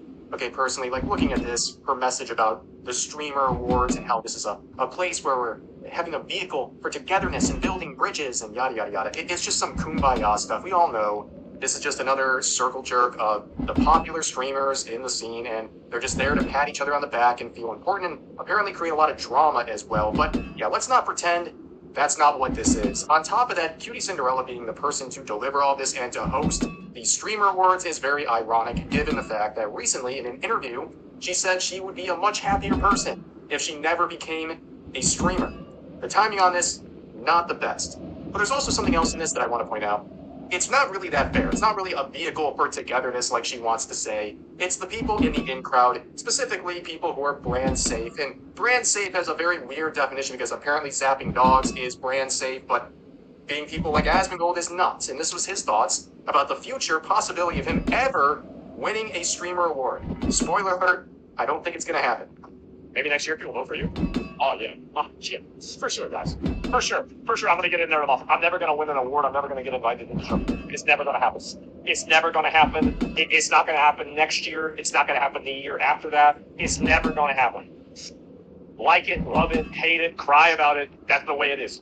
They're never gonna give me an award. You could get double the views as everybody else, double the votes as everybody else, and they would say nope. And I wonder why. I wonder why. It's a fucking mystery. Nobody knows why. Nobody can figure it out. So yeah, and that's it. And so, because you wouldn't go. I mean, I never went before. Honestly, I never went before. But no, like don't ever expect that to happen. It's never gonna happen. Like, I'm just being real. Yeah, as far as I'm concerned, if people like Asmongold, who clearly are at the top of the streaming game, are not even invited or even included as a nominee for anything, stuff like this is a joke. Streamer awards are a joke, and they really exist to create drama, clip-worthy moments for people to flex who are there, and also to bring up some discussions like, you know, the whole VTubing thing we talked about today. It brings up some subjects that are worthy of discussion, but not for the reasons that I'm sure the Streamer Awards intended. But yeah, that is the events. I look forward to 2026 if it happens. But once again, the Streamer Awards providing some quality content, not the way they probably intended, but that's kind of the way things work. But anyways, that's going to do it for this video. As always, feel free to share your thoughts about today's topics in the comment section down below. If you guys enjoyed the video, see you next time. Wait, don't end the video Well, it would have been nice if I managed to demolish a line 3 blocks south, then 3 blocks north, back to where I start before the video ends. But alas, I had a play speed at 1.25 times, so it ended earlier than I have forecasted. But honestly, spending 20 minutes of my life just manually demolishing the wooden floors on a good day is not fun. But it has to be done. Reduce the number of player-made objects, make the server load the map chunk faster, blah blah blah, excuses I give to myself for the sake of just demolishing the roofs across Rosewood Community Center.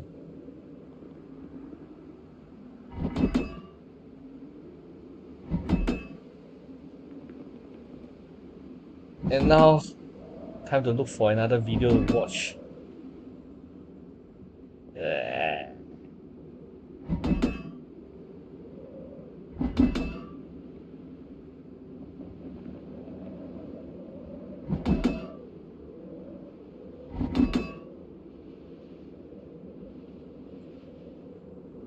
Hey guys, welcome back to Clownfish TV. This is Neon. I am here with Kiki Sparkles. Hello. And we're going to talk about a situation that you cannot make up. Apparently, Pantone, the color people, they've announced the color of the year, and because it is a shade of white, people are calling them racist. Yes, the racist blogs are mad about it being white or calling everybody else racist. So we're going to talk about this. This article from Forbes here from Mary Whitefield, roll-offs, whatever her name is. That's racist. We're going to talk about Blue Sky reacting to this in true Blue Sky fashion. And there are some videos out there. People think the videos are parody, but looking at the reactions on Blue Sky, people are legitimately mad about this cream color being color of the year. White. And last I checked, white people aren't actually pure white. And last year's moose, after the mocha mousse, it was brown, and that was beautiful and wonderful and perfect because it was brown. I'm waiting for, well, of course, this is a sign of Trump's America that in 2025, white is the color of the year last year. It's like yesterday the video was Cindy Sweeney because she wore a red dress. They're like, oh my God, it's because she's Republican now. This is the idiot. This is the level of dumbassery, stupidity, fucktardedness that we are at right now. What the hell is that? Add that to the lexicon. You're just fucktarded. All right. That's not really a slur because you just kind of bashed it. Anymore. I'm so sick of it. I'm so tired of the race, the constant racism. That's not racism because it's against white people. On Saga, this about race, the color.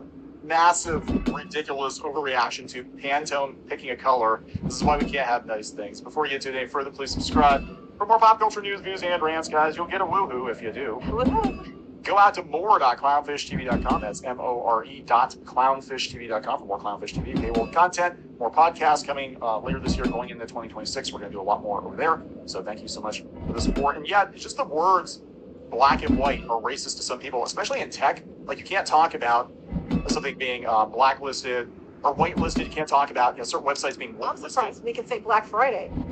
Oh, that'll be the next thing. No, you can't say that. You can't say anything black in a negative connotation, but white is totally fine. That's totally fine. But yeah, you can say on that right and left because that's fair because we're just not racist. Like, again, to your point, black people and white people are literally black and white. In fact, if you're this white, you're probably a corpse. There's people that are very, very pale. I have always been very, very pale, but I'm still not white. Ironically, I have African descent, but whatever. Actually, you're whiter, quote unquote, than I am, but you're darker skinned than me. It's just funny to me because at the end of the day, it's a color. And it's not even pure white, by the way. And it's a color. Just like mocha mousse was just a color. Who cares? It's a color. It has nothing to do with race. You're assigning shit to things that, like, where Cindy Sweeney about eugenics, even though it wasn't, her American Eagle ad. You just, be mad about and assigning meaning that there is none. Yeah, so they're saying the scope from Forbes. The choice by Pantone to make a white shade called Cloud Dancer the 2026 color of the year has been met with swift backlash online from color enthusiasts who've slammed the decision as a boring and sterile option, and commenters who've said the choice is dystopian and evokes white supremacists. I gotta tell you, when they said the color of the year was white, as from an art teacher standpoint, I was like, yeah, white's a color. It is. I mean, technically, it's the absence of color because it's when you have light and you see colors. Whatever light is bounced back is what you see. So white bounces all color back. So it looks white where black absorbs color. More or less. I'm sure it's more nuanced, but it's like that. And that's why you see black.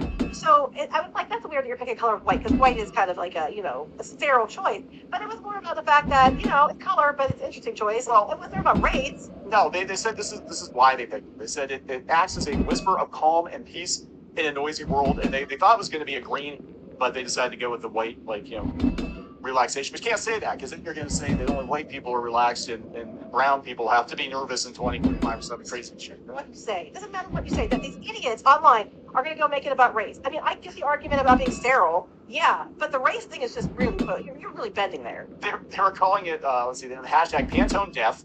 They say the color was accused of evoking white supremacy in a year. Many diversity, equity, and inclusion efforts were passed. I just covered Microsoft cutting theirs yesterday. Based on things that they, that they weren't qualified for the job. And unfortunately, those who were, have to be diverse, that weren't qualified for the jobs, that were hired, were getting flat from your stupid DEI titles.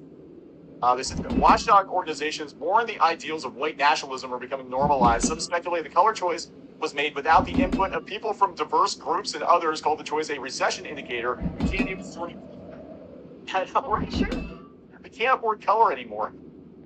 Oh my God. Lori Pressman, Vice President of Pantone Color Institute, told the Washington Post that skin tones did not factor into this at all.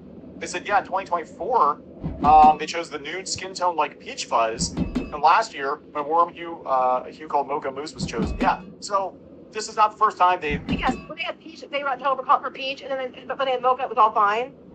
Yeah, probably. But you're signing meaning when there isn't any. It's, if anything, it's boring.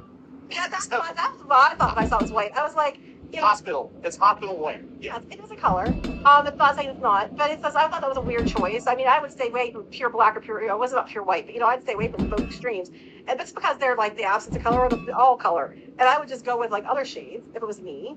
But I had never even crossed my mind that, it's because of white supremacy. I was like, oh, for fuck's sake. Are you kidding me? I'm sorry I'm swearing a lot in this way, but my head cannot wrap around the idiocy. It hurts my brain.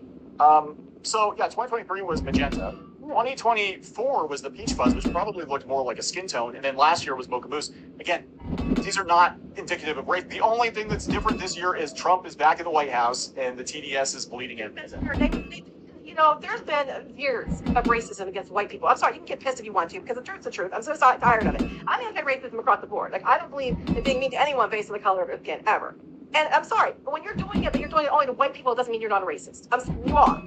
You're a racist. I'm sorry. Truth is truth. It sucks, but it's true. So we have, oh damn, Pantone can paint a room but can't read one. This white person, Shauna, Golden Gate Blonde, says, is there anything more 2025 coded than white being the Pantone color of the year? Actually, it looks sickly gray to me.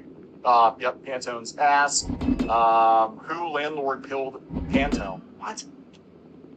What?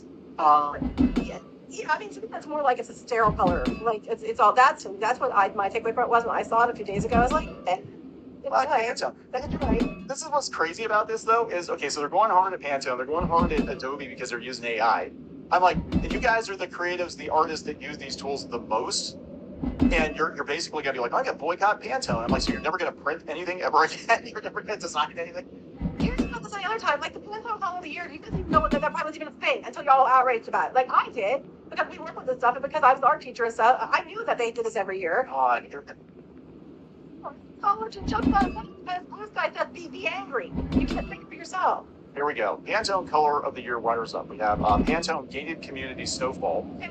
Wait, how racist is this? Pantone soapy guillotine. Pantone ice agent funeral lily. Pantone Epstein eggshell. Pantone fog of war and dementia. Pantone presidential diaper.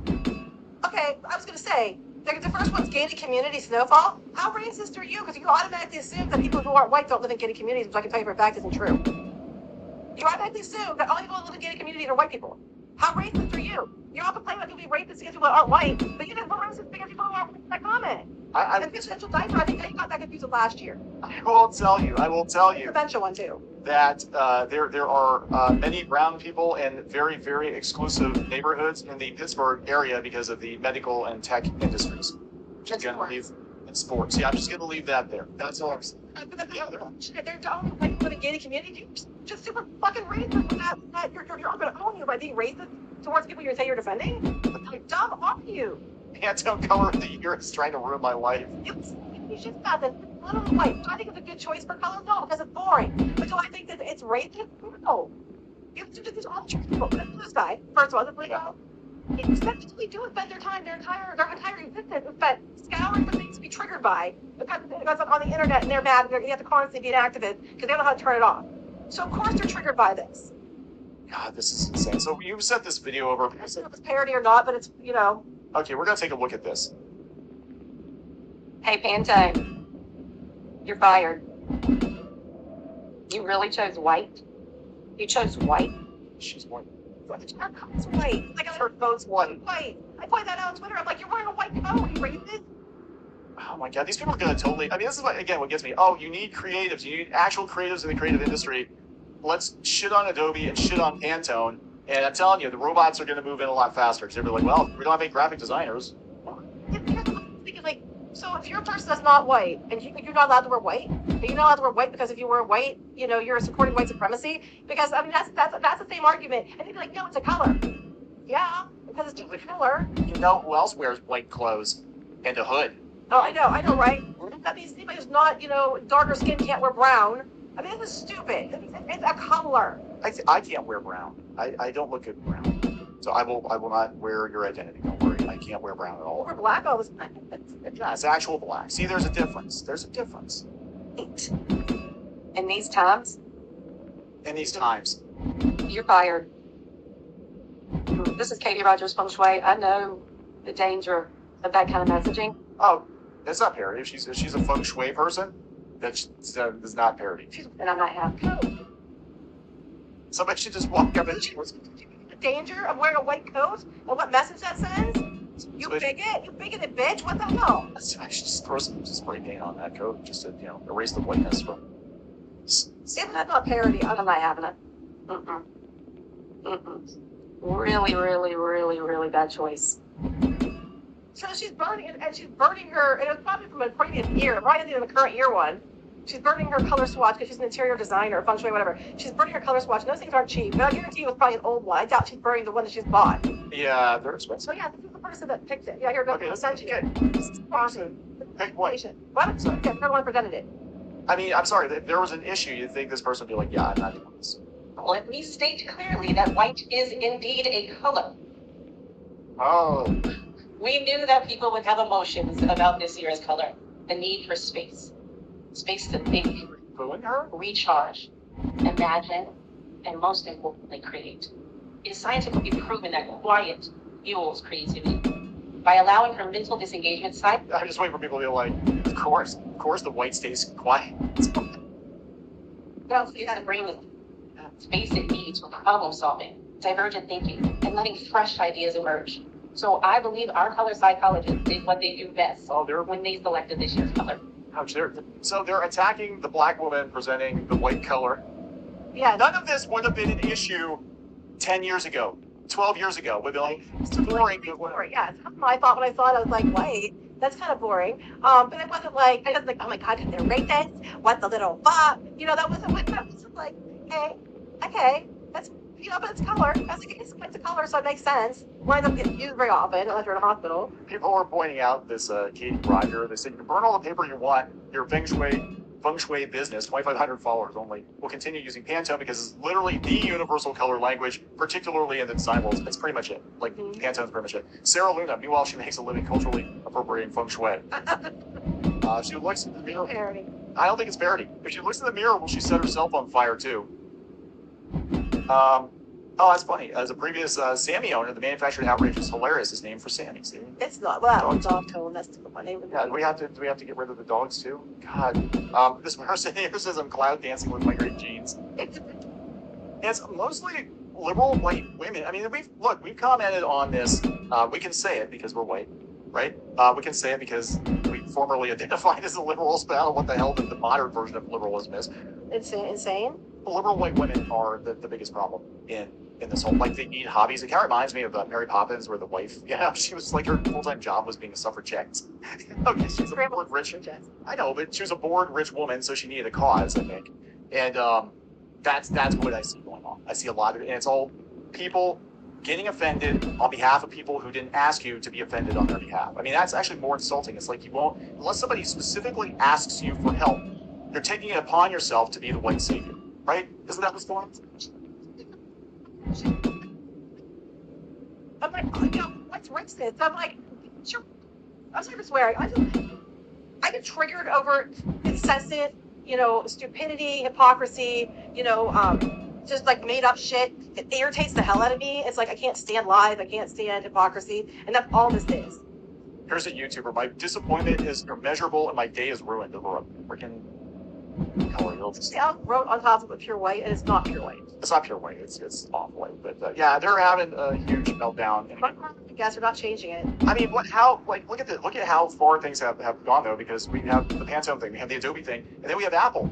Apple kissing up to Trump too. So like all the things that were formerly racist. This is just about they picked white. No, but what I'm saying, comment a blank canvas. What I'm saying is, if you're going to boycott all of these things because you think it's a microaggression against you or whatever, you're not going to be able to work in the graphic design industry. Well, everything's a microaggression according to these people. Yeah, crazy. So we're gonna wrap it up. Yes. Please subscribe for more pop culture news, views, and rants. We'll talk later. You know what's better than white? Iridescent white. Or probably in this part of the world we call it super white. Well, that's enough of the colors.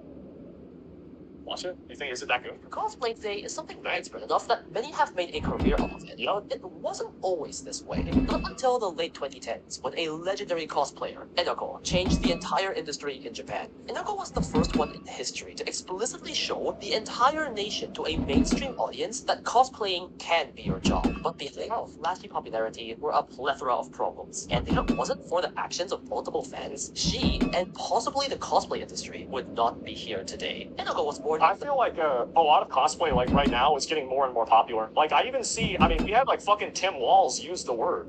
I mean, that guy almost was the vice president. And so like it's become super commonplace now. 1994 in the Nagoya Prefecture, and she used to be the sporty kid until she was betrayed in middle school. See, there was this guy that she liked, and she wanted to give a love letter to him to confess. So she entrusted this letter to her best friend to give. Nobody hates women more than women. What did she do? And what did she do? With the guy, she was shy, but found out a few days later that her best friend and the guy started dating.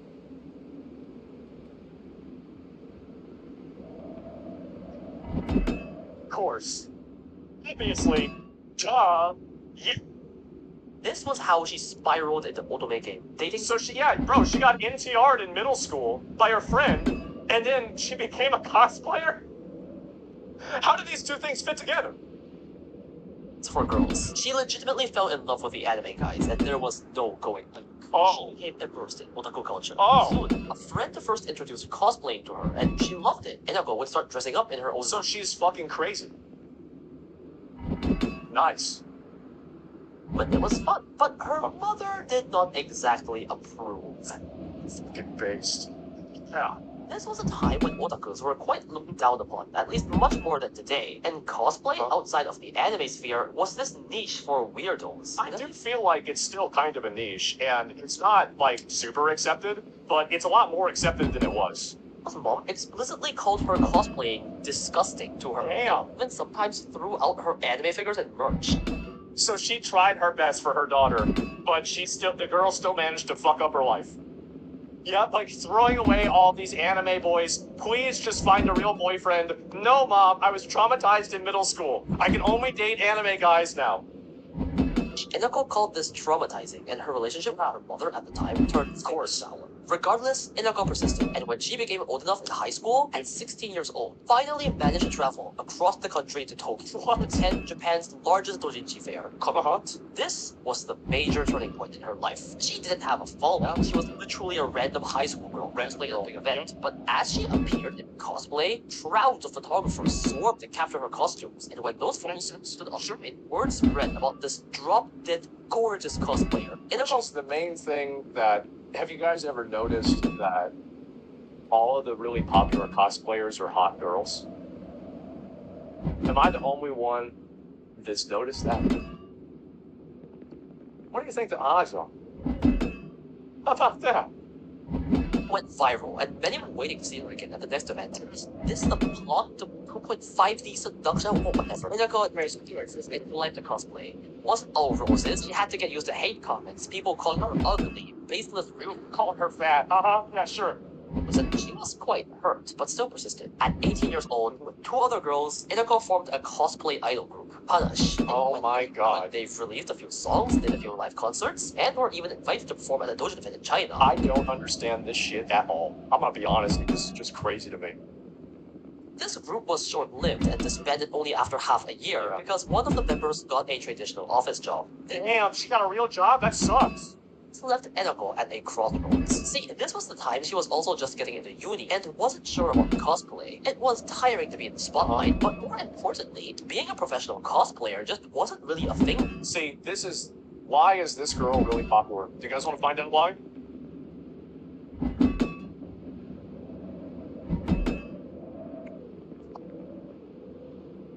Many such cases. Then it was just a hobby for otaku. It was quite literally unheard of to turn it into your job. That's why Inako decided to step away from cosplay entirely, live life as a normal uni student, and pursue a conventional career. Oh, wow. For her otaku sake, she actually worked part-time at a maid cafe. Normal.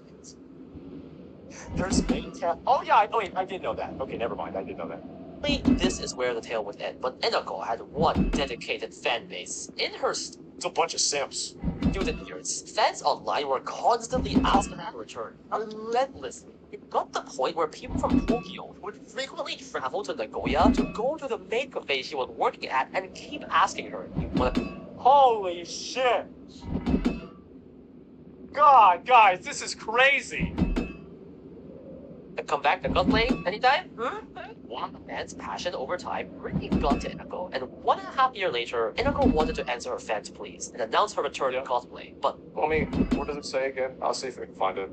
A lot has happened since then, support and encouragement, and people have finally settled down where we are today. I'd like to resume activities at my own pace. I look forward to your kind support with a little emoji there. Oh wow, how cute.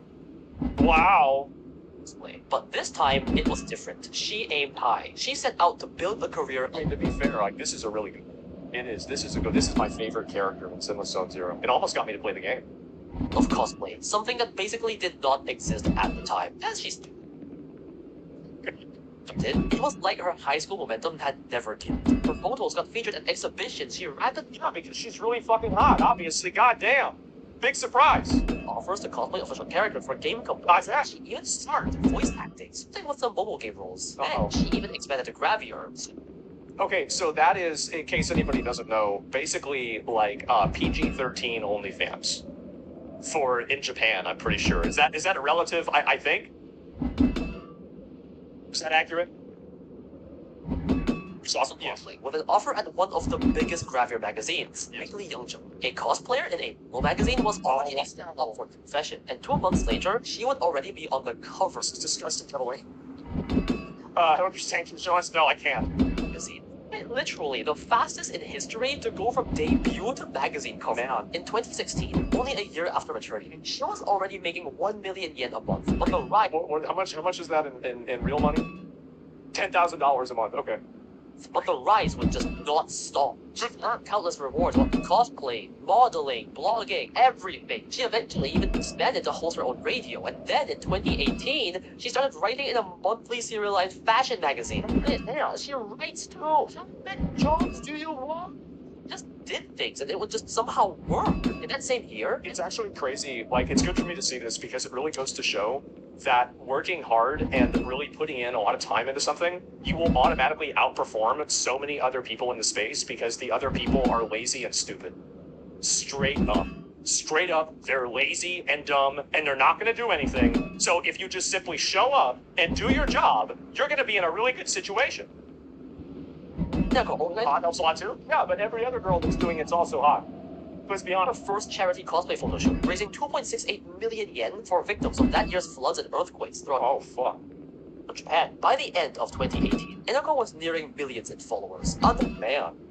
unheard of for cosplayers, and was without a doubt the #1 cosplayer in Japan. Because I mean, Fatty, it's crazy. She doesn't stop. Fatty back on the server As Inako joined the agency, he with 2,497 kills. and manager Yoko had one goal: to showcase to the world that it was possible to turn cosplay into a legitimate career, that it was a legitimate profession. Damn. Yeah, like, it can't be that bad, right? Fashion in the entertainment industry. Meanwhile, Inako started her 10 billion Yeah, I can see why. Yep. ABC cheat the system? I guess so, right, guys? career, entrepreneurship. She launched her own cosplay-inspired fashion and costume brand called Part.3. She produced outfits and cosplay costumes. This was genius. Fans would kill to wear Inako-produced costumes. That's actually good. Inako was already getting smart at a national level. She was constantly on national TV, and in 2020, she was appointed as an official and ambassador by the Cabinet Office of the Oh my god! Japanese government. That's insane! Cosplayer had become a government No fucking way. approved ambassador. I think that says something about the profession. It says Her YouTube channel about cosplay, which obviously blew the hell up. And she actually announced that she was dating pro esports gamer Genki Depchuk. Uh-oh. Is this... I don't know what it's like in Japan. But I know what it's like here. Physical trauma. This was surprising, as people in this field generally hide their relationships. They said they wanted to make it transparent to avoid weird rumors, and this rumor was received pretty well. How? Supportive. Probably because she wasn't a traditional idol. Money-wise, Yoko and TB, Surprising. Yoko actually publicly disclosed how much she makes every year. She's in entertainment in Japan. How much was she making? Well, over 100 million yen, or about 1 million US. Damn! Oh, she's balling. That's pretty good. Per year, and still increasing yearly. Yeah. Amongst this, Sonic was particularly money-making. So many people wanted to buy her photo DVDs and albums that she I would bet they did. gross, again, 100 million yen, or 1 million Another $1 million. days of Comic Con. Wait, 2 days? Oh my god. Bro, Sims in Japan go crazy. That's nuts, man. Wow. Comic Con is crazy. I didn't know it was that many. Wow. This isn't taking into account all the production costs, but still, Yoko said the reason they wanted to expose Inako's income was for the field of cosplaying. It was not a message to zero.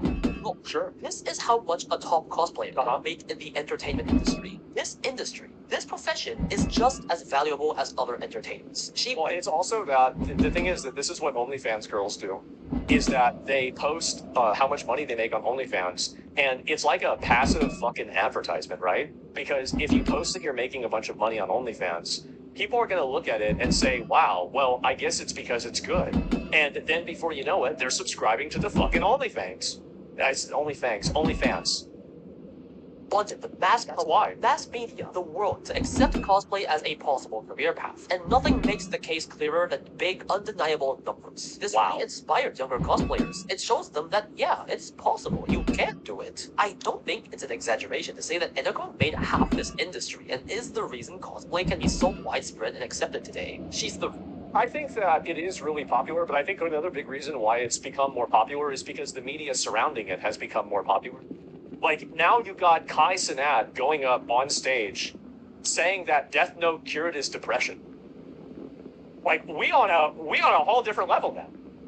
And this is coming from somebody like, listen, I went I've said this before, right? A long time ago, is that I was in the anime club in high school, okay? This was 3,000 years ago. And my logic was obviously, of course, naturally, that if I went to the anime club at high school, then the girls that would go to the anime club in high school would look like the girls in anime. That's not what happened. So I still went, but I didn't go as often. But that was, I mean, like, I had the vision. I was like, okay, that's fine. So we're going to go there. There's going to be a bunch of hot anime girls there, and it's going to be great. And no, really, it makes sense, right? It does. It makes sense. But I was totally fucking wrong. I've never been more wrong about something in my life. Let me just tell you that. Reason there's so much money in this industry too. However, behind all the success, behind being a pioneer, Eneko still faced many problems, particularly online hate. Something new and different. People, particularly other cosplayers, hated the fact that she did Gravier, then became Flo's mad, as always. The tale is all this. See, she's going right back to middle school with this. This is the same thing. This is the villain origin story. And the more things change, the more they stay the same. Exactly. So this is one thing that girls like to do, is they like to shit on girls that do, like, maybe anything that's, like, overly sexy or something like that. Now, in my opinion, I think that if you want to do that stuff, I feel like that's, like, kind of a charity, right? That's kind of a good thing. It's like the Salvation Army. And, hey, it's one more than other women. Yeah, exactly, right? You're flying high, hosts are trying to shoot down. Exactly, yeah. They'll get mad about this. And this is the same thing. So this happened, this is another example of it, is that on Chatterbait, it might have been Live Jasmine, I forgot which one, it doesn't really matter, does it? So there was a girl, and she was an anime girl, her name was Project Melody. And Project Melody decided that she was going to do anime porn, basically, on Chatterbait. And you had all these girls that were, like, doing fucking double penetration for 18 viewers for 18 cents, losing their fucking mind, because they're all getting, like, massively outperformed by this, like, random anime girl that's just, laughing and doing this. And no, I'm being serious. What are we talking? Why are you guys mind? No, this is what happened. I was there. So the truth is that, yeah, this is what, there is so much envy with this stuff, it's unbelievable. It's crazy. big. They were scared that the general public would think cosplayers are just sluts. That's not why they were upset. They were upset because she's a really pretty girl, she's really successful, and she's getting a bunch of people that like her and that think she's hot. And then she takes a photo with these other girls, and then all the comments are about her and not the other girls. And then the other girls read those comments, they're balding, and then they talk this shit on the internet. That's what happens. Yep. Negatively affected Enako quite a bit, especially because she herself loved cosplay. Their goal at the agency was literally to push cosplay as a profession. Enako really got a lot of hate, and she admitted that it upsets me so much I feel like quitting cosplay. This is what happens to so many girls. It actually is embarrassing how hostile and abusive some of these other people are. Women are very competitive about other attractive women. That's why, what was that fucking study they did where it was women who perceive a woman to be more attractive than them will tell them to cut their hair short? 3-6 months. But just yeah. She was competitive and wanted to shut the haters up by being #1. Over the past few years, Enako has somehow established an even bigger name for herself. She's been the ambassador of livestream platforms, the Tokyo Esports Festa, made her own idol group called PP41. There is no way she doesn't know what she's doing. That name is diabolical. How weird. To be an April Fool's joke that turned out so popular, they actually started releasing songs and even performed at the Tokyo. Yeah, I remember when that happened to World of Warcraft. They called it Mists of Pandaria. Idol Festival. She was constantly on TV programs, won so many awards in so many fields that I'm not reading them all. She started Twitch streaming. She rented out an entire... What's her Twitch stream? Where is it? I'll find that after this. Higher watermark. Yeah. Bring a bunch of cosplayers together for a big swimsuit shoot. Idol 2025. The big role came. She appeared as a guest runway model at the Tokyo Girls Collection 2025. Man, makes sense. A prestigious fashion event. Keep in mind. Maybe this is you just walking around, right? God damn. It sounds to be a big deal.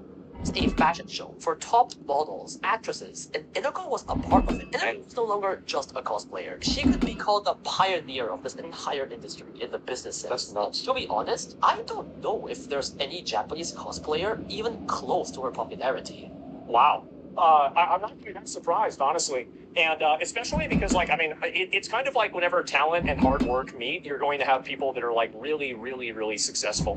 I think that's what happens more than anything else. As a girl led the whole uprising. Yeah, bro, imagine being that girl that went to middle school with her. that must be the most jealous bitch in all of Japan. Like, you know, that, like, basically, what you thought was a, what do you call it, what, fucking, a villain origin story was actually this girl that's, like, now a millionaire. Inako-chan? Okay, that's great. I'll copy that, and I'll look at it later on. I'll research it. But all of this is what I meant by turning cosplay into a legitimate career option. She showed that cosplay can make money. Cosplayers can reach this level of fame. I think absolutely they can, but like it's important to remember that like any of the cosplay stuff, like you still have a like cosplay is like it's a very weird thing because there are a lot of girls that are in the cosplay, but I do think that the trend of like costumes and everything does definitely trend towards being more suggestive and being more appealing to men specifically, right? I think that's definitely true. And I don't know, like, I think it's becoming less the case because there's more girls that get into it, but it's, I would say, still the case overwhelmingly. Cosplayers can appear on TV as celebrities, can walk beside models and actresses as equals. I mean, Cosplay as a legitimate profession. That is the message Inoko had cemented into Japan, and to think she would have been another Excel monkey if it wasn't for her fans dragging her back. Absolutely. Her mother's you should say that. Yeah, so all these guys traveled across the country to stalk her and go to her place of work, and eventually it turned out to be a good thing. Okay, well, I think that we have a little bit of survivorship bias going on here, don't we?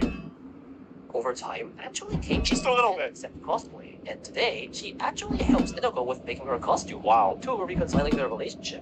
Moral of the story: I didn't. If Asian parent disapproves of your hobby, make a shit ton of money. They'll accept your hobby. I promise. The funniest thing is that extra Emily. That's crazy. How about that? This special wow has since begun, and yes, confirmed members were supporting the channel. Yeah, I had no idea about her. I've never heard of her before at all, and I'll link you guys the video. So let me make sure that I copy paste this over so I don't forget it. And anyway, so this is a video here, Red Joker. I've never seen one of his videos before, but I'm glad to see people talking about it. You're going to watch Minneapolis Tyler over here video. It's crazy shit. I will. I definitely will. Why wouldn't I? So yeah. And Sus W, yeah, absolutely. And so just be a hot girl. Am I understanding this? Well, the thing is that here's the truth, right? There's a lot of really pretty girls that are on Twitch and they're cosplayers and they're not really that successful. And the reason why is that they understand the physical aspect of their business, but they're not able to capitalize on it in like on a meta level.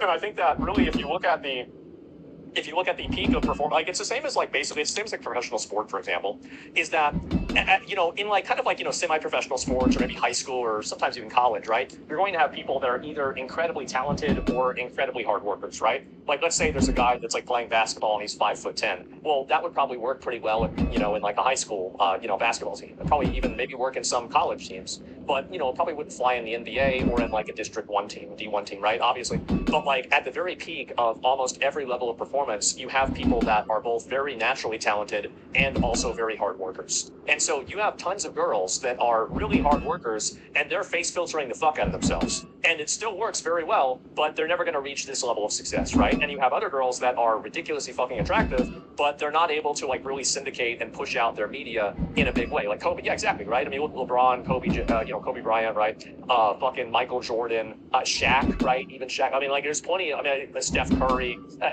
you could go on, right? And this is the same as like Tom Brady, right? For football. And it's the same as anybody else, right? It's like these guys work extremely fucking hard. And Lionel Messi, yeah, of course. Rosie O'Donnell, well, I mean, we're talking about being the LeBron of basketball, not the LeBron of Golden Corral. But yeah, I guess you could say maybe that too. So yeah, I mean, I think this is definitely true. And Shaq is talented, lazy. I mean, either way, right? My point is that, you know, a lot of these, she's the, what's this here? She's her 99th Japanese Twitch streamer. She is. Yeah, I've never even heard of her before at all. All you guys naming short basketball players are just naming the extreme outliers who are the exception. Yeah, I think Allen Iverson was pretty short too, right? I mean, from back in the day. So it's hard to say, but in a general sense, yeah, it's definitely true.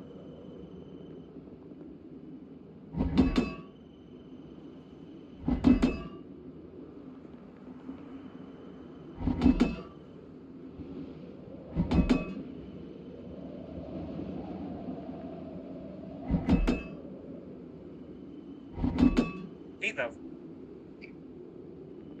That's it. That's all it said. Eat them. Well, it's not as fun now that I realize it. Aww. Change it back. Nope, too late. It's done. Anyway, let's segue from that. Wait, but is it still 50? Nope. 20. Okay, but which super chats count now? $2.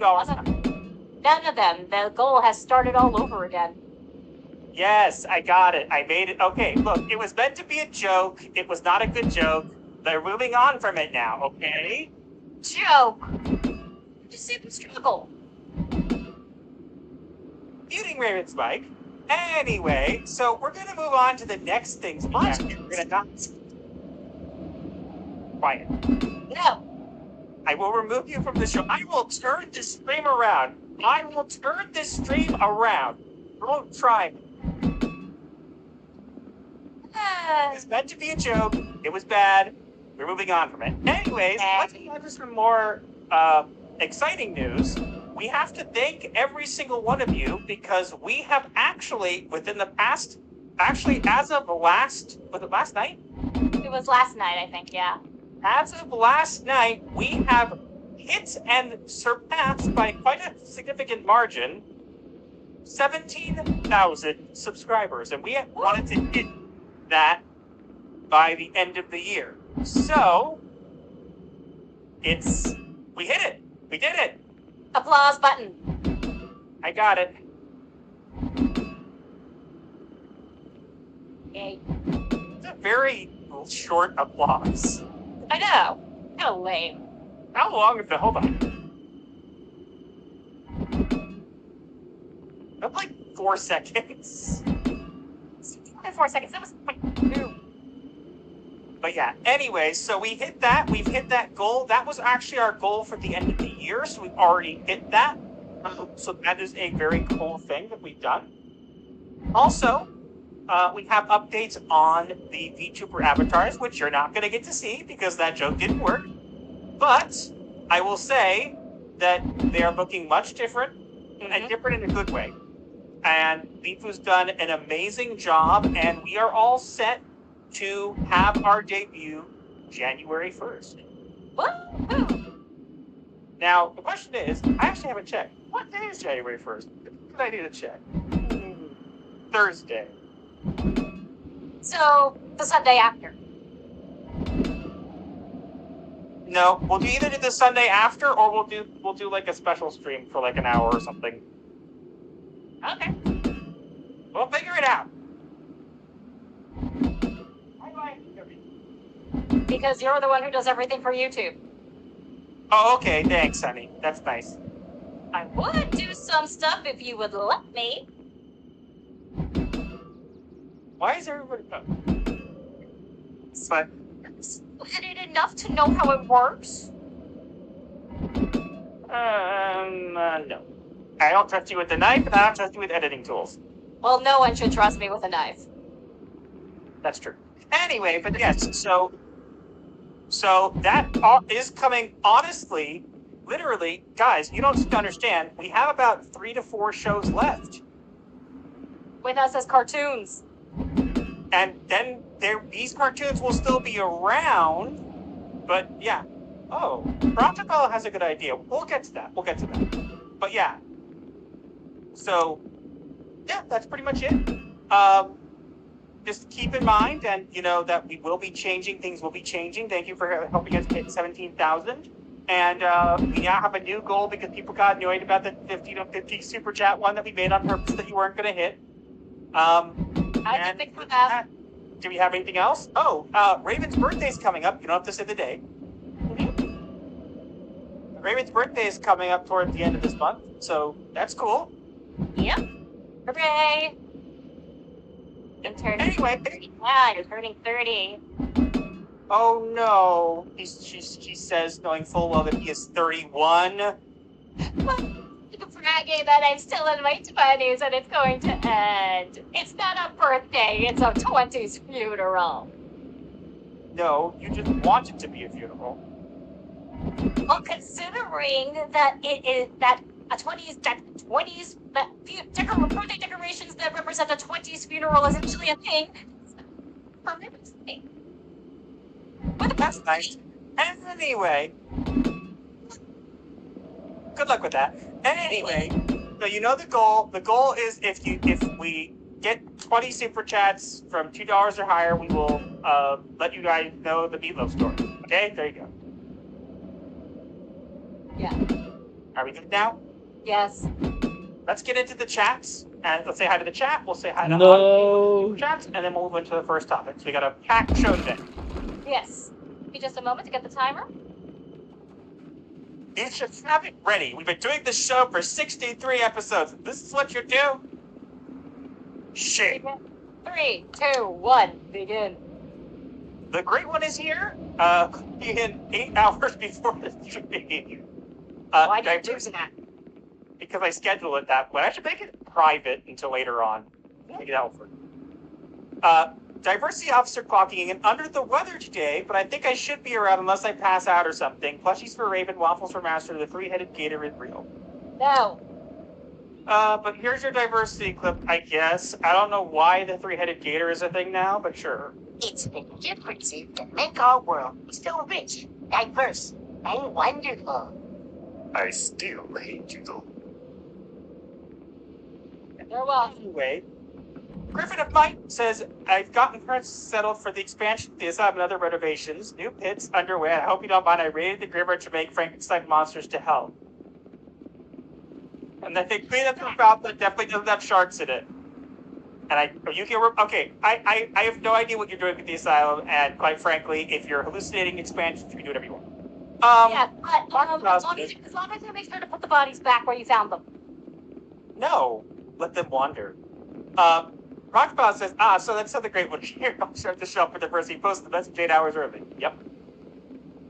Karasu Shiro says, clocking in from my bed to say congratulations to both of you for 17K. Also, don't forget to like, subscribe, and share to 2000K and beyond. Karasu Shiro.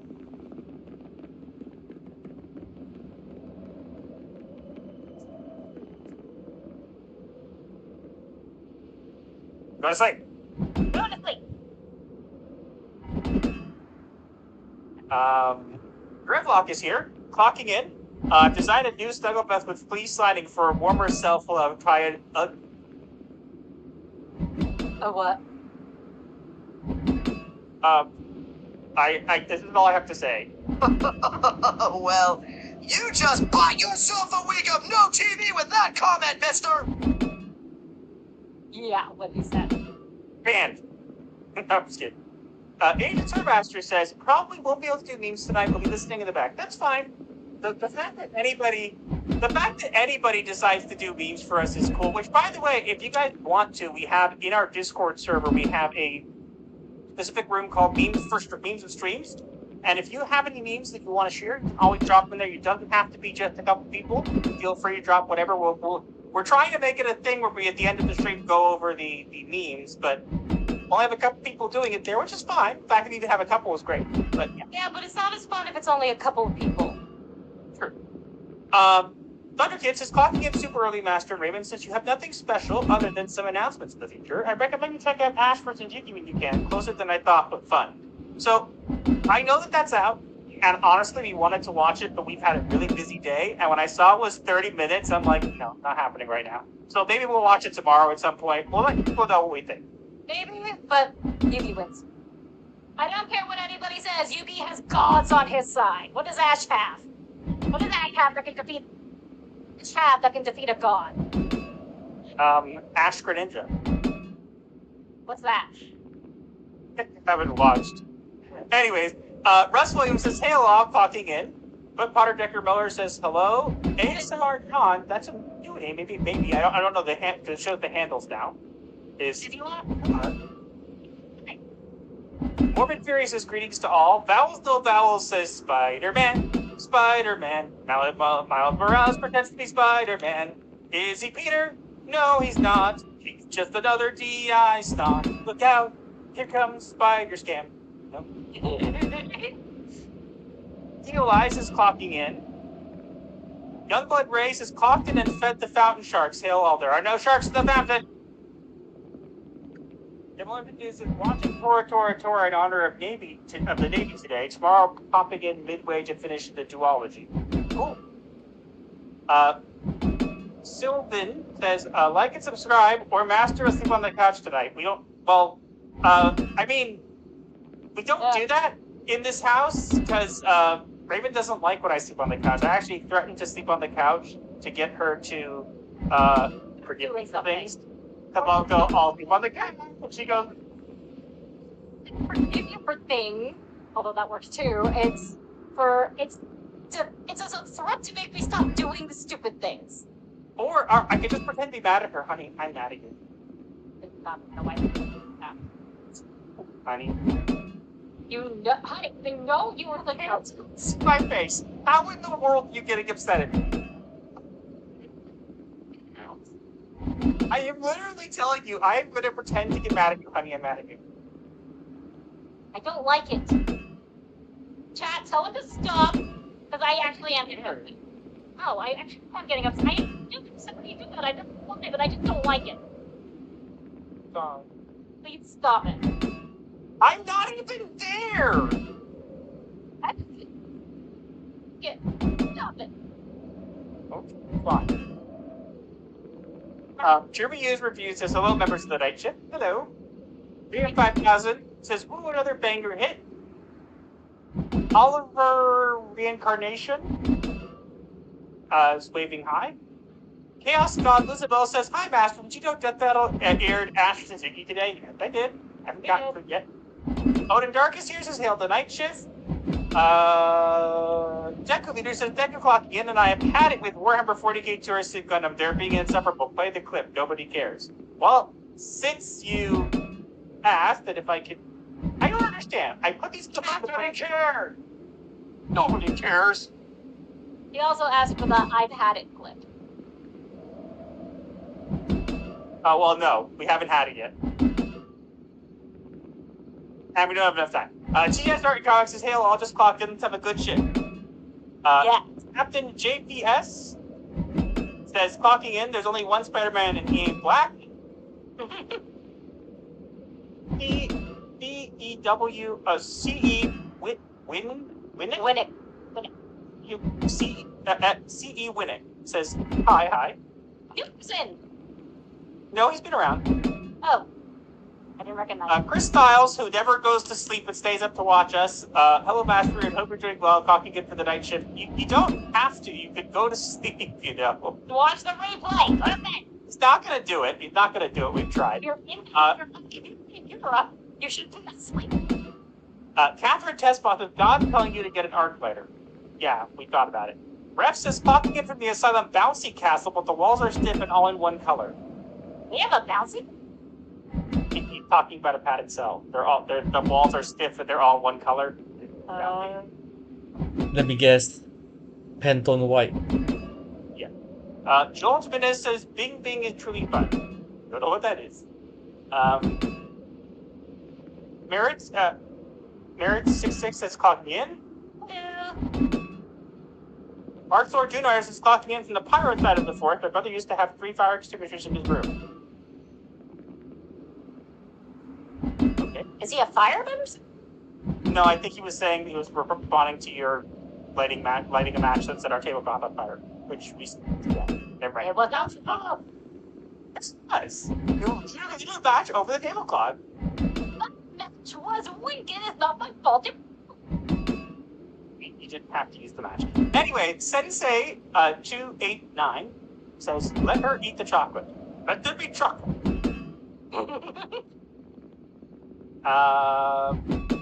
Reaper Knight's popping in. Banco Orange says, I'm here. I'm trying to get Basto Solus says, hail. Hailfin 9 says, your favorite haunted Cadillac here clocking into the Asylum garage. You have a garage? Jeff Lee says, hi, how are you? Good. Sergeant Sapien says, hello. Just a passerby says she is naturally loud. But you. Oh, yes, Oh, that's it's very true. yes, that's very true. I am. Wild Guitar and says, hopefully Master's Avatar comes with a brew for his bad kitty moments. I actually haven't asked for that.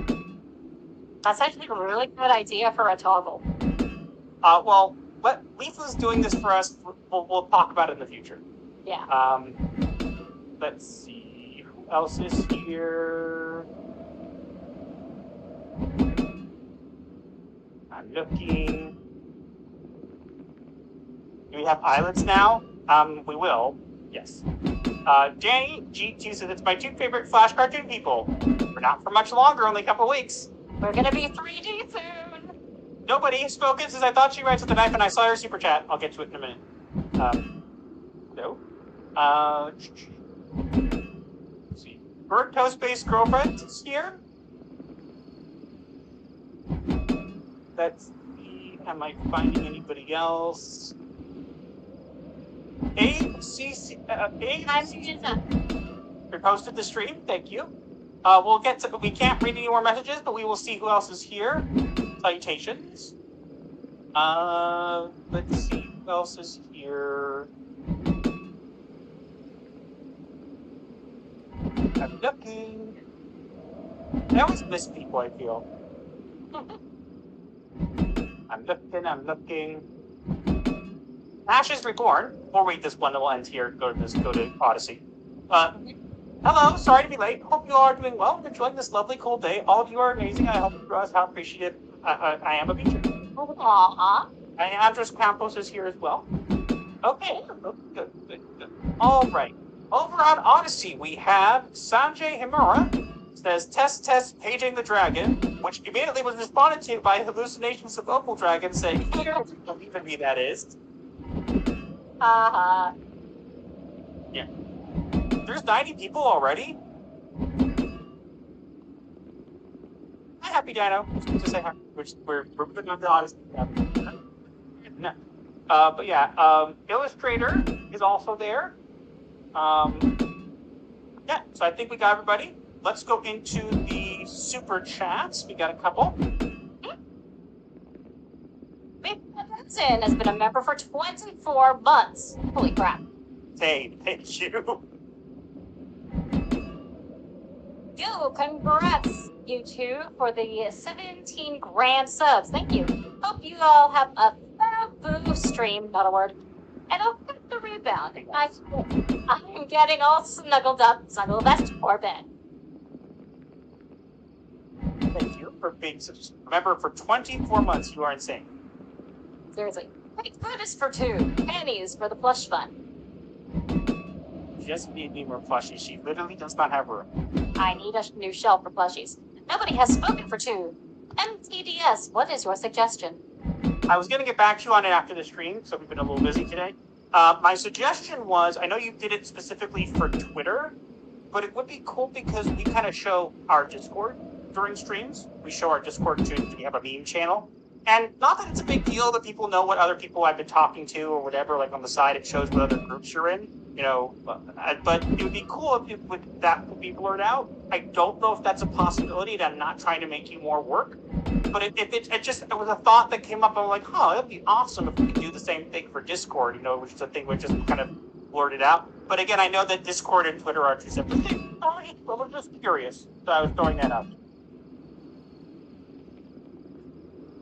Work to the Space Girlfriend for $9.99. Walking in, I think we should have made that goal, LOL. I agree. No. I think it would have been not have. It would have been $5 per, and they would have had to get 50 of them. It would have been way too much money, and we're not here for the money necessarily. So it's. I think it was. I think the joke was meant to be. It was meant to be a joke, and it wasn't as good. So, as I wanted it to be. Jeff, we sent $1. It said nothing. Yeah, it's not even a sticker. It's just nothing. Berto Space Girlfriend for $4.99. Sharks and gators at the fountain? There are no gators. If you see a hallucination, we are not liable. You signed the paperwork to enter our asylum. We are not liable for anything. Yep. Nobody has spoken. Gifted 1 Gothic Therapy membership. Aw, just one. No, I'm kidding. Thank you.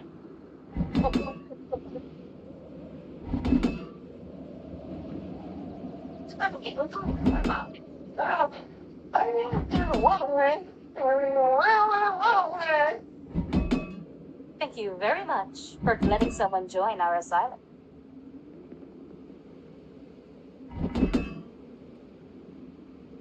I don't get it. Who and what? You say what? I am. That'd be a separate project, but I'll put it on the list. Again, you don't have to do it. It was more of a thought that I thought it worked really well. Don't worry about it. It's not something you have to do. It was just a thought. I was like, huh. Would it? Because again, it's completely different. I don't get it. Anyway, let's move on to our actual topics and stuff and non-gator related hallucinations. Okay, so we got a packed stream for today, and we've got some great topics. So, without further ado, let us begin the first one. Hold on 1 second. All right, here we go. And here we go.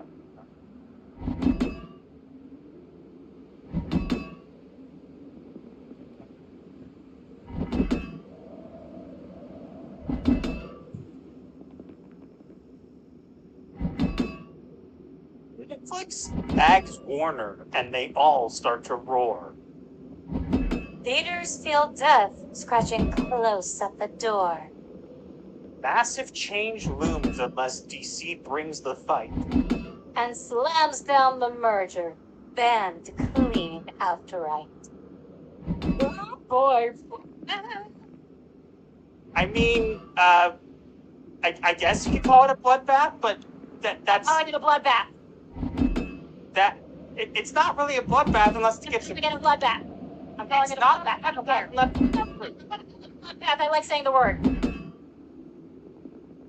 Okay. Anyway, so let's talk about this because this has a lot of implications. So first off, as you can see, Netflix posted. Do you want to read what Netflix posted? Certainly. Today, Netflix announced our acquisition of Warner Brothers. Together, we'll define the next century of storytelling, creating an extraordinary entertainment offering for audiences everywhere.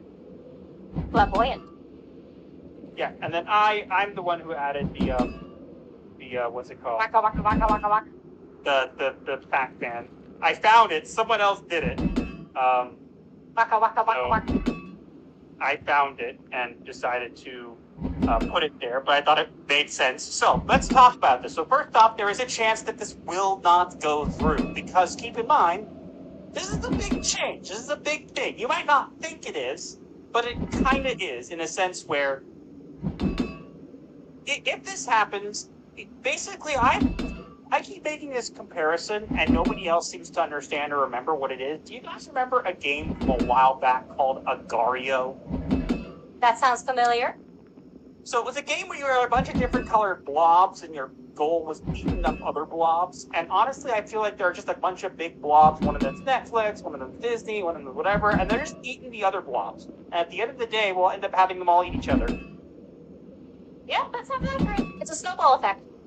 Yes, but whether this goes through or not is not the point. If it does go through, there's going to be some major changes. Now, Netflix has already come out and made some things clear, but the first thing people were concerned about is what does this mean for theaters? Because Netflix is not a movie studio. They are a streaming service.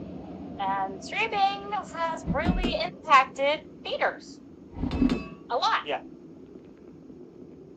So what they said is if this does go through, is that they're going to change the amount of time it takes between projects and kind of appeal to consumers more, which I think is pretty good. But I do not like this fact that is happening because I think having separation between some of the major franchises is a good thing. At the same time, I also think having multiple different streaming services is a recipe for disaster. Now, a lot of people these days like to stream things and watch movies at home, especially if they're available, right? That is true. I mean, I can say that we've done the same thing once it's available on the streaming service. If we were not able to see it in theaters. Yeah. And it's hard. It is. It is a very common thing. It's not unusual to do, and it makes a lot of sense given that the viewing habits of people have, changed quite a lot. And I will bring up the coup and say that it did impact things, but it's not just that. Now, keep in mind, Netflix acquiring Warner Brothers would also mean Netflix has made some very controversial decisions in the past, like, for example, cuties and race swapping things and whatever. Yes. From me. There's a lot of factors here, but the main one is what would this mean for theaters? And even if it changes how movies are released in Warner Brothers or in theaters, I still think we have to understand the bigger picture here is the fact that this can even happen, and the fact that all these teams are being bought out and being absorbed, at the end of the day, what's to stop it from eventually all being one just big company? And that, I think, is the worst thing. Well, absolutely nothing is stopping that from happening. All it takes is a matter of acquisition and the right amount of money.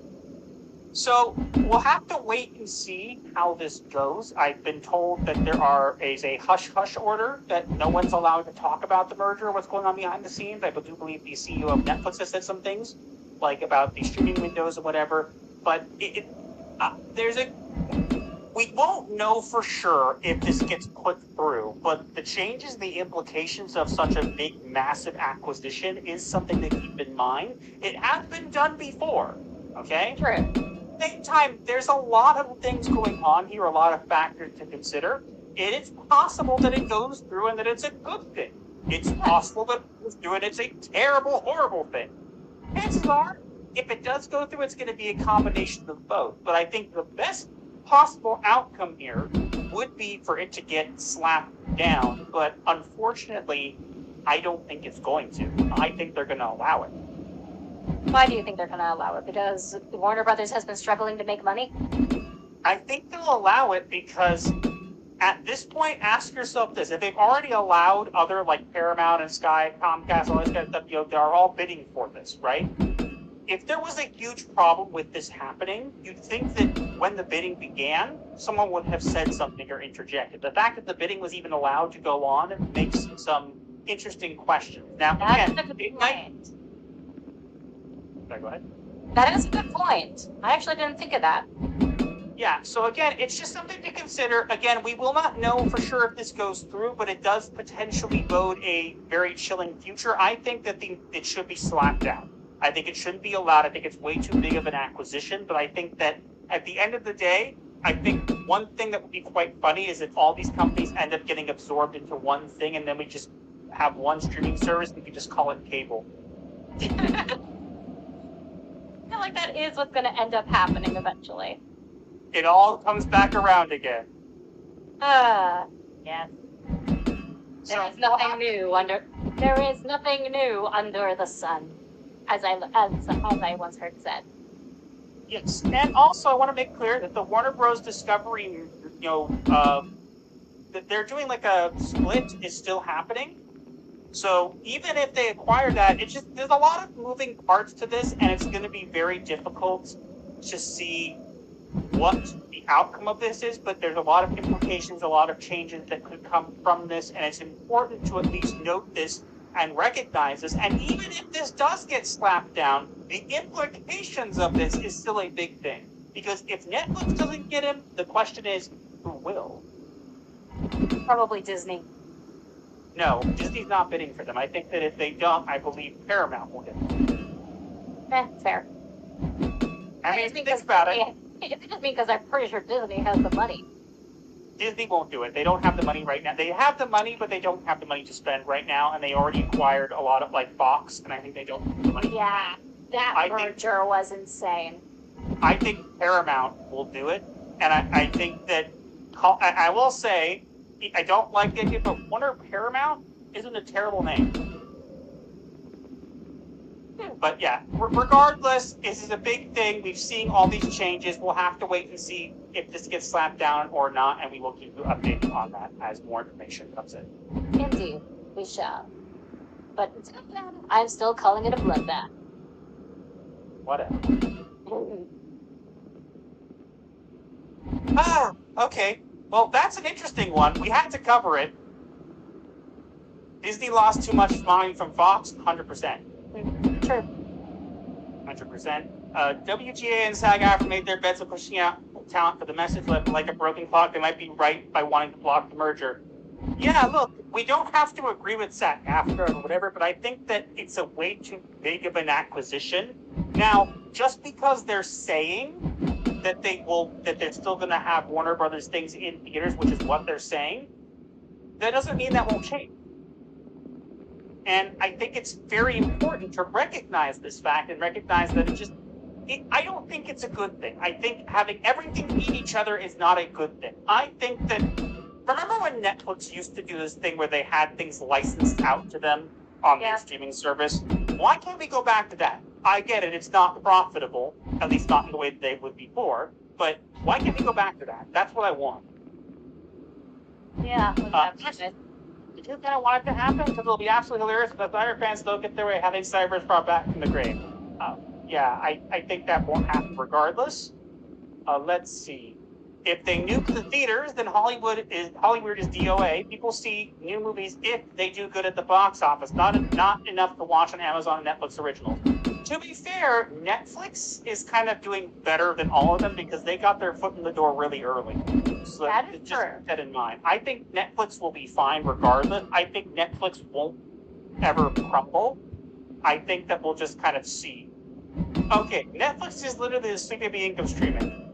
I would push back on that, and I would say that some branches of Netflix are the Sleepy Baby of streaming, because to be fair, there are some terrible shows on there, and there are also some decent ones. Like, you gotta recognize that. That doesn't mean I'm saying go subscribe to Netflix and enjoy. No, I'm saying you gotta admit that they have made some decent shows, much less in the past couple of years, but they do have some talented people there, even if it's very much infested with ideology and agenda at that point. True. I mean, Monopoly Laws of things. Our Monopoly Laws of things, yeah. And yeah, K-pop Demon Hunters did really well. So, you gotta recognize that there are some things that they're doing that are pretty good. And I know that K-pop Demon Hunters is a whole different thing with them acquiring it and Disney passed on it. It's a lot to keep in mind. But yeah, and it's cable, it's all commercials again. Yep. We peaked in the 90s, true. Tubi is the best streaming service. I tried Tubi, we use Roku mostly, so. But look, we'll have to see what happens. I just think that there has been some good stuff there and in Netflix, and we have to recognize that. Even if they're ideology filled or whatever, you have to. You have to recognize it. There are certain things on Netflix that have done well. That doesn't mean that Netflix overall isn't invested. It just means that there are things that have done well. And so you could see, like what's happening there. And hey, over on Odyssey is talking to this ancient Double Dragon about a game called The Last Caretaker. But I don't know what that is, but I just want to mention that and say hi. So, Roku has more, Tubi has more computers for the regular TV. Roku's a bit better than Tubi. Yeah, it's fine. You mean the Roku channel or the device that has Tubi on it? We don't go on the Roku channel. We have Roku for our TV. We use it. But yeah. New player joining the server. Again, it's not about which app is good for which. I just honestly think the fact that the escalating for streaming service is always a recipe for disaster, and it's always going to happen. The slopopoly, yep, 100%. As long as it doesn't affect K-pop Demon Hunters 2, then oh well. Fair. Getting a sequel? Yeah, it is. You have some super chats to get to? Yes. Ashes Reborn for 2. I wish they'd make a comic accurate The Mask movie. Hey, at least I finally saw the movie. They did have the show. There was a show. Sorry, taking a drink. Oh no, people know that. There was a show that was. There was a cartoon of The Mask that aired. It was like this continuing adventures of Stanley and Kiss after the movie. Huh. Dude, real quick for 2. This merger is pouring stagnant water into sludge. Yep. Look, it's interesting, and we'll have to see what happens with it, but it's always going higher. There can be only one. Rob Paulson voiced him in the animated show. Yep. The cartoon's pretty good. Can't lie. All right, guys. We got some decent media therapy for you guys today. We're going to talk about marketing and how marketing has been changing lately with one company that you least expected to have this change in marketing. Oh, yeah. Even so, even if it's a company that we're not too fond of, we do have to recognize when things change and, when certain things are done well. So without further ado, Let us show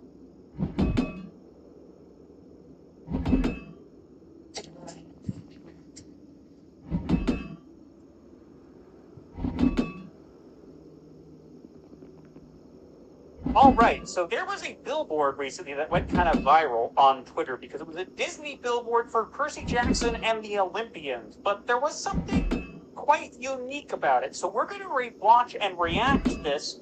And again, we know this is Disney, but you gotta admit this is pretty good marketing, and I wish we could see more of it. it. Yes.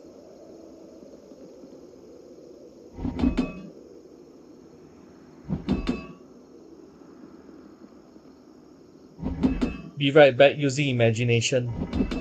As you can see, when they shot there, it went shot like water out of it.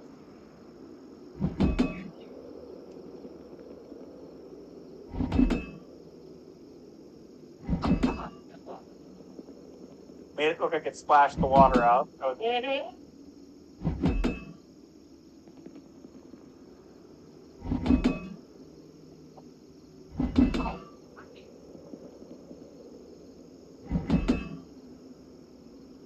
Like, why is this not a thing that more people do? Yes, I know it's Disney, and we're not Here. That it's Disney. Yes, they own Percy Jackson, so they can do what they want with it. But this is advertising. Really cool.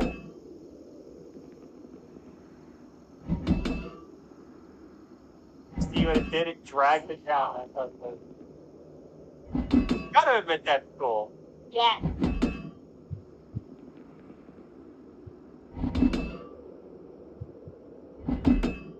Looks like it's coming out. It's really cool.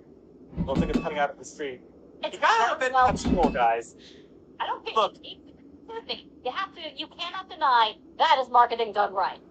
And the thing they've been doing recently with the like animatronic characters from shows like with Stitch or whatever and Zootopia, you gotta admit that's pretty decent marketing. I'm not saying go watch Percy Jackson. I think the show is mediocre. And I haven't seen it. I've heard things about it. I think it's not great. They made some changes when they said they weren't going to. But I think the fact that this is a thing that you can watch, this kind of, like, I mean, I muted it so we can talk over it, but look at how the lights flicker on top, whatever. Why don't we have more of this? We've seen some, 3D billboards, whatever, but this doesn't look that difficult to maintain. And this is something that would get people to watch things. Like, for a minute, humor me for a minute. Imagine we get the next Sonic movie, and it makes it look like Sonic is running, right, past stuff, like in the background, and, whatever, or then you hear, like, it blows air or something. I don't know how they would do it, but the idea is, this doesn't have to be just a Disney. This could be something that's used to revitalize marketing in certain ways that I think is kind of cool. So you got to admit it, even Disney, even if it's Disney, you got to admit that's pretty cool. The water actually goes below into a basin and it gets recycled to be used again. It gets caught.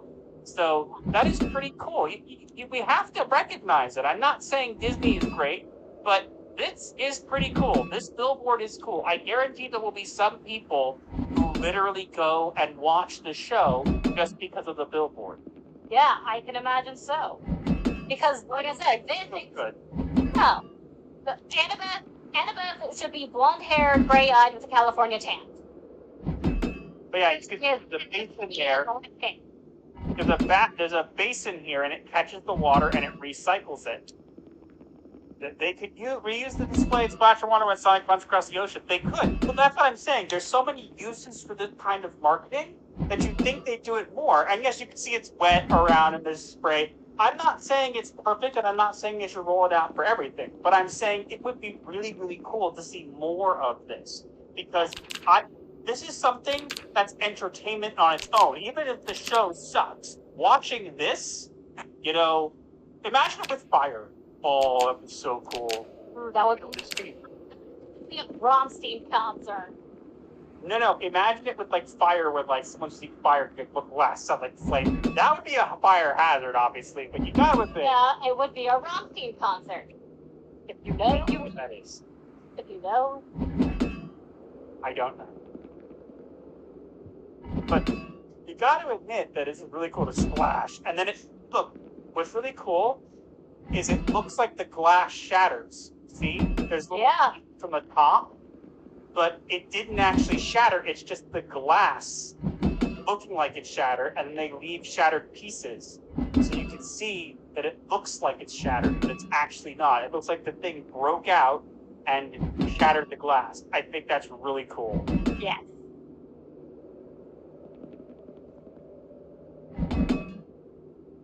I gotta admit, look, I don't like Disney, but that was cool. That was cool.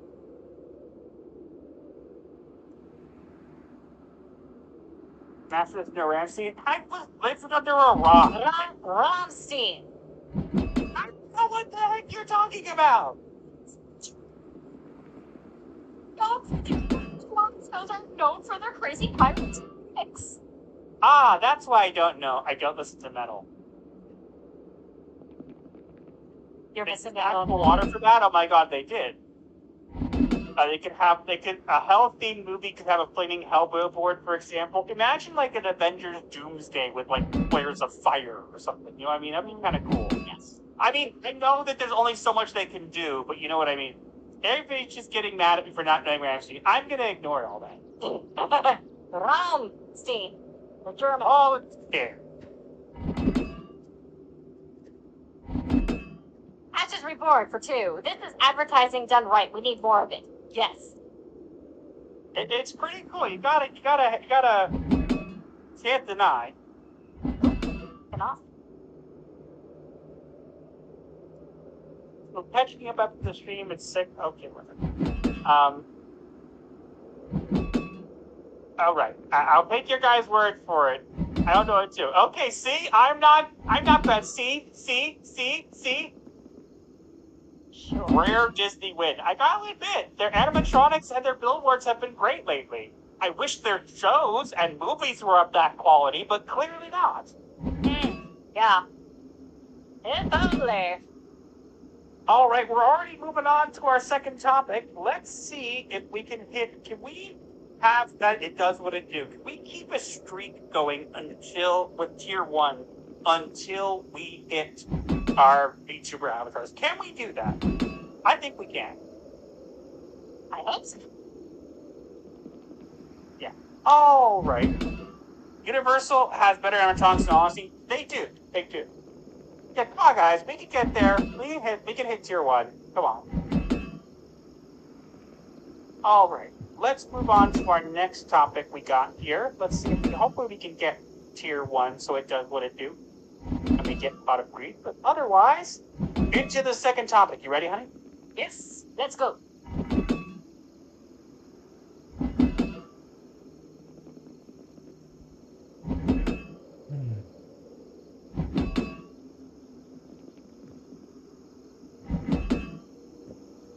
Star Wars comes back, and the old cut revives. The film from 1977 returns. It somehow survived. We celebrate now, though the sequels still remain. Disney killed Star Wars, and this release cannot cleanse the pain. They aren't really only doing this just because they know the originals make money. Well, that and also they're banking on nostalgia. You gotta recognize that even as bad as Star Wars is nowadays and as terrible as what Disney has done with Star Wars, the original trilogy has stay power. It does. Right? I mean, yeah, why else would they be re-releasing it? Yes, but apparently, so the original version from 1977 is something that has never been released. I think it was only released on VHS. It has never been released because George Lucas ended up changing it and adding things to it and whatever and kind of messing with it. So we got the special editions and whatever. But a lot of people remember watching the original in theaters when they were young, or when they saw it for the first time and going and watching Like, I remember, I think my mom or my dad mentions that they remember sitting in the theater and just watching it over and over, right? And I think that this is going to be controversial, okay? I think this is a good thing. And I'll say why. Tell us why. I think it's a good thing because I don't think Disney is good. I don't think Disney should get money. And I know they will get money from this. I'm not going to pretend that it doesn't, that they're not going to. But the fact this is out there, and yes, people are saying that it's against George Lucas's wishes and he wouldn't want it that way. And yes, I understand all that, okay? But George Lucas doesn't know it anymore.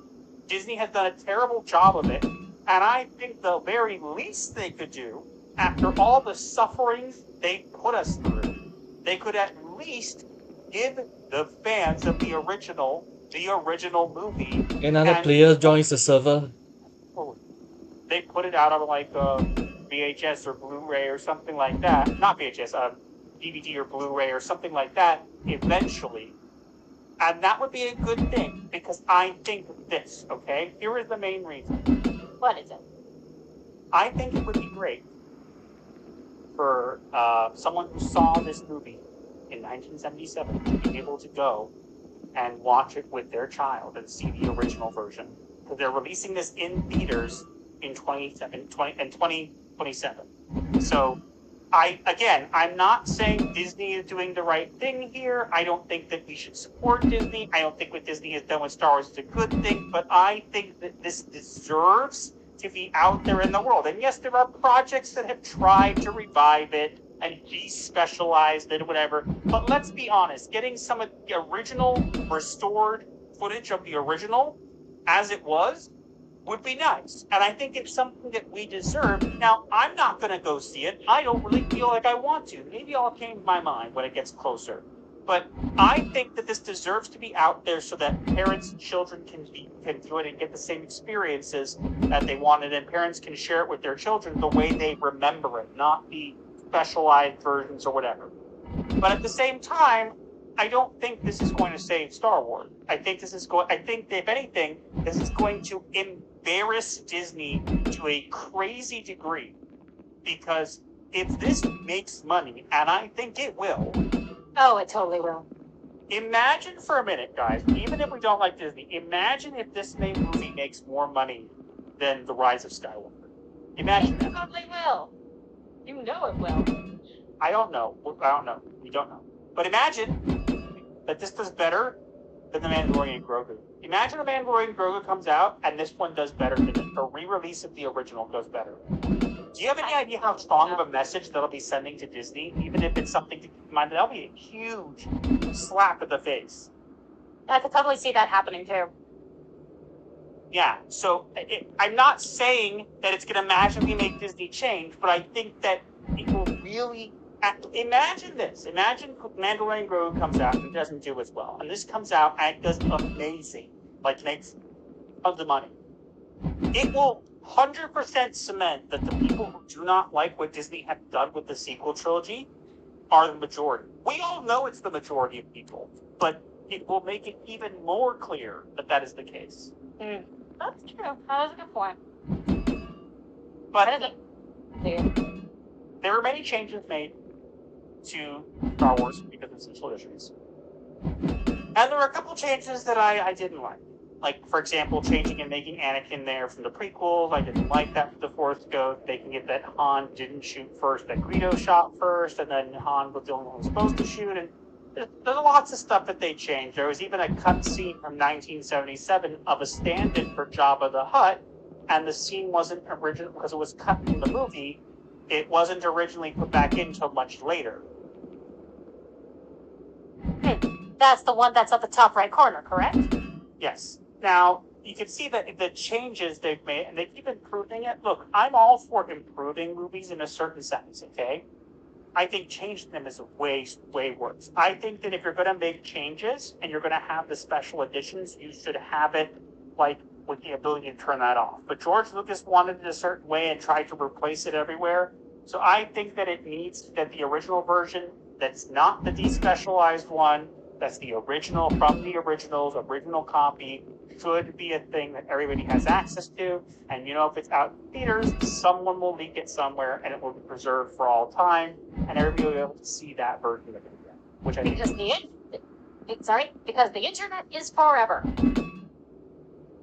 But look, do I think this is going to save Disney? No. No. I think Star Wars is going to be savable? No. No. Do I think that this is going to magically make Disney change their minds? No. No.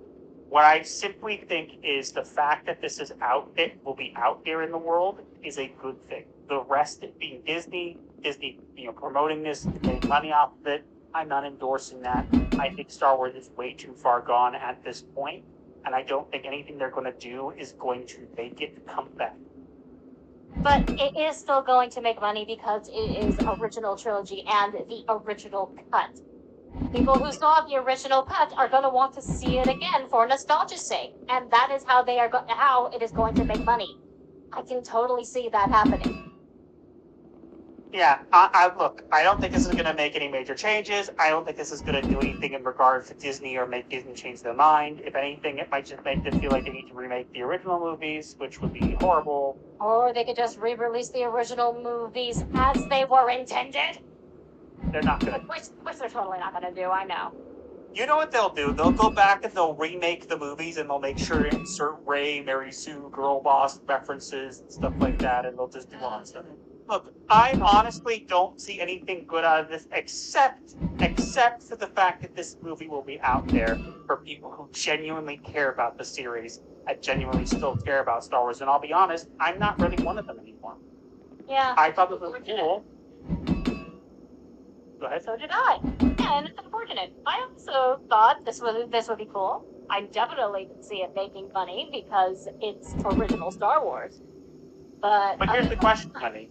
Hmm? Sorry, go ahead. No, tell me, what is the question? Would you want to go see it? Probably not. That's what I'm saying. Like, I don't, like, this would have been a major event, and I'm sure it'll make money, but at this point I'm just kind of like, eh.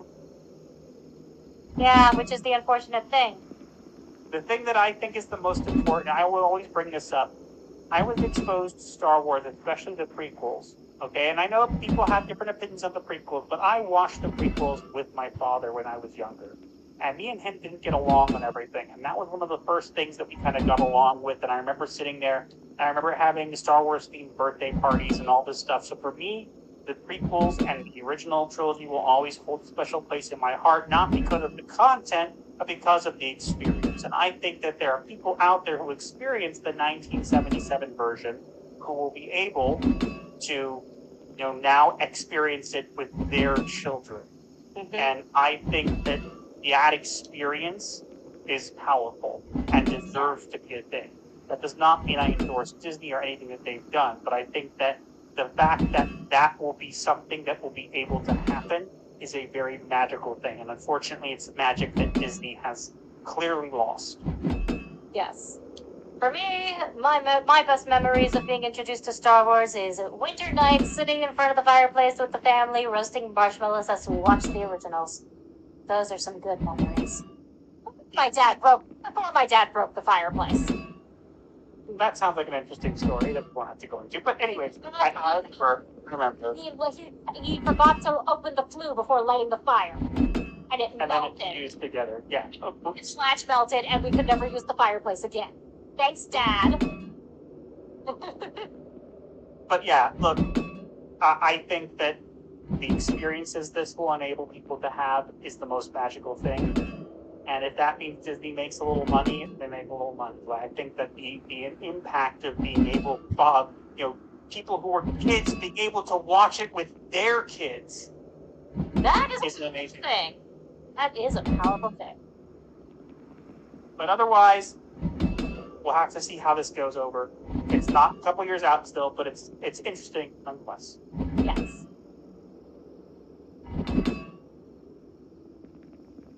One of my favorite birthdays is to give a Star Wars thing. It's been a rough thing what Disney does to it. Yeah, I'll be honest, I remember having a birthday party when I was younger, which we ended up watching Attack of the Clones. And yes, I know people don't like Attack of the Clones, but we all watched it and we all had lightsabers, like cheapo lightsabers.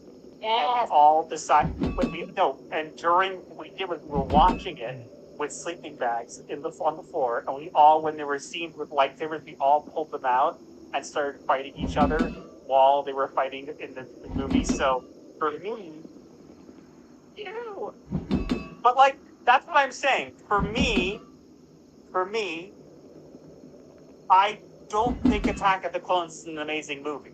But for me, I remember being a young kid and going, "Oh, Yoda's fighting. I'm gonna jump around with my green lightsaber and attack." I'm with my friend. Like, come on, you gotta admit that's pretty cool. You gotta admit that would make anybody like that movie. You know what I mean? I remember begging for a purple lightsaber because I was tired of using the red one, and I wanted my own lightsaber, and I wanted it to be purple. And finally, my mom caved and let me get a purple lightsaber.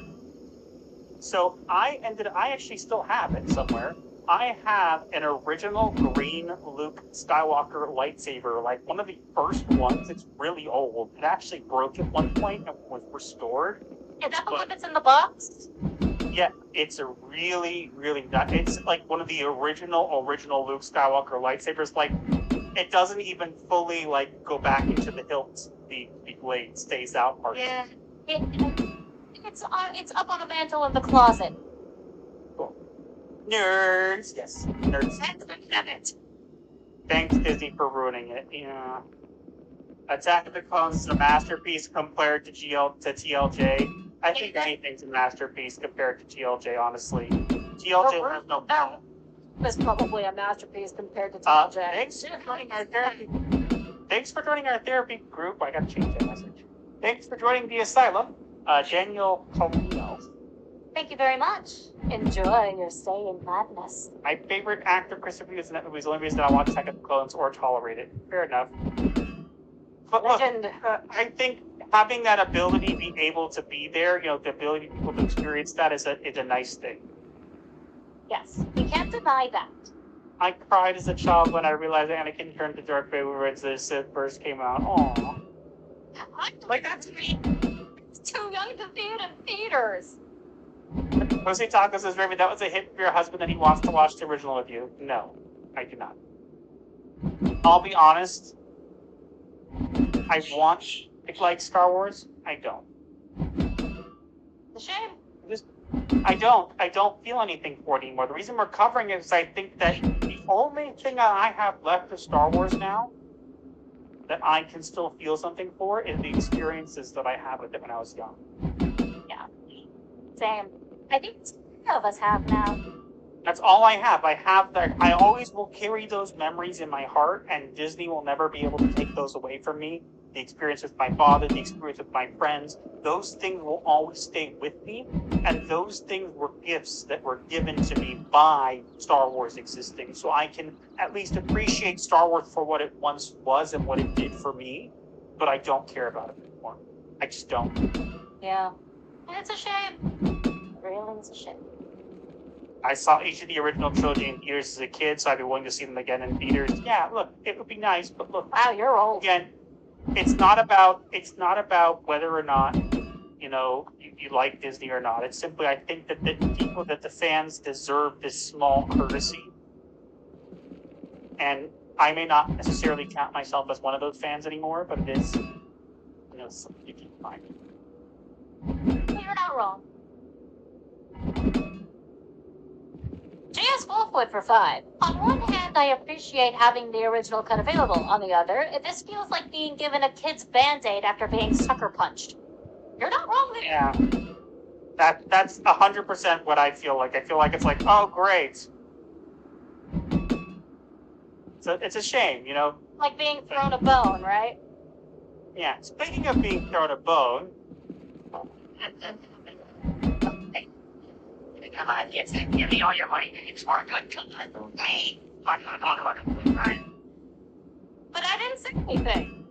Oh, come on. I had to. It was such a good segue. Fair enough. But yeah. We can still potentially hit tier 1. We'll see if we get there.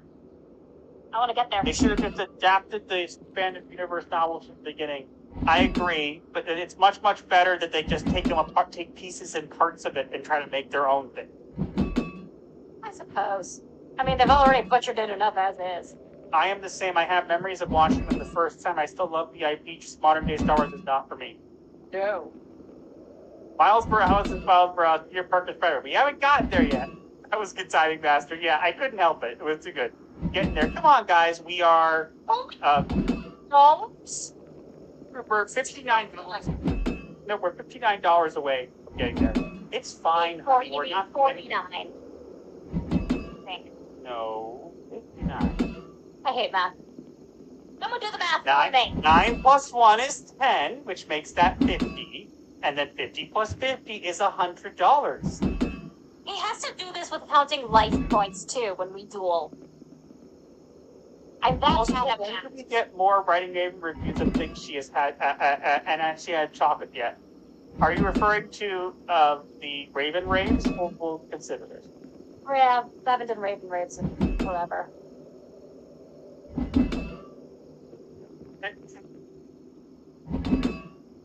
At least 2 plus 2 was 4, not 5. Women math. Hey, I am one of the first to admit that women should not drive. Because they don't know how and are terrible at it. I should know I'm one of them. I am not a good driver.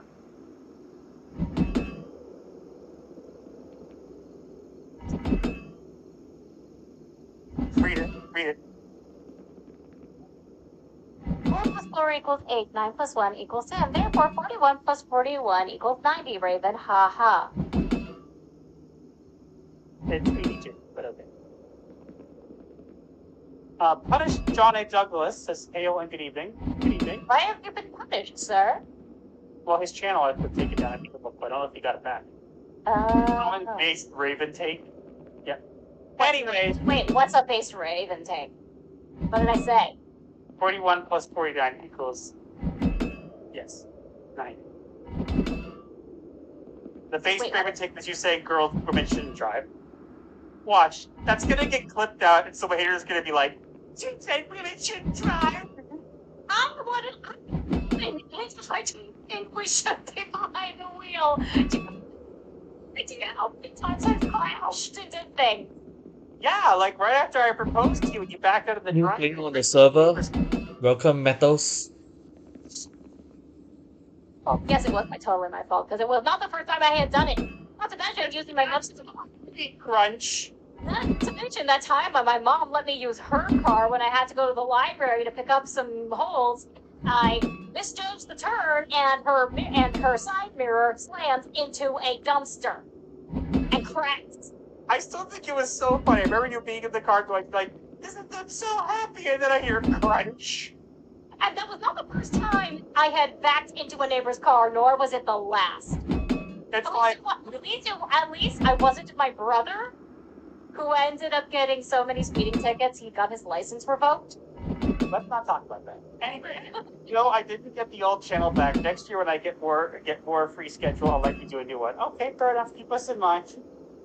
Let us know when it comes back. Too bad I'm not doing news right now. It's okay, but it's hilarious because literally I remember being in the car and she was like, "I'm so happy," and so it's a crunch, and all I'm thinking is, do you think they'll give us like a free pass because she just proposed to? They're like, "Hey, we just proposed. Can you like not dock us a bunch of money?"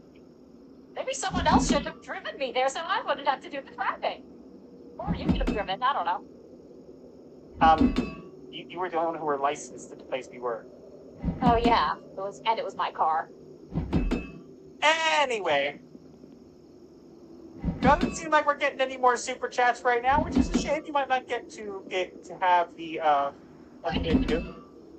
But let's go into some game therapy and maybe that'll shake some things loose. Yes. Ready? Do it.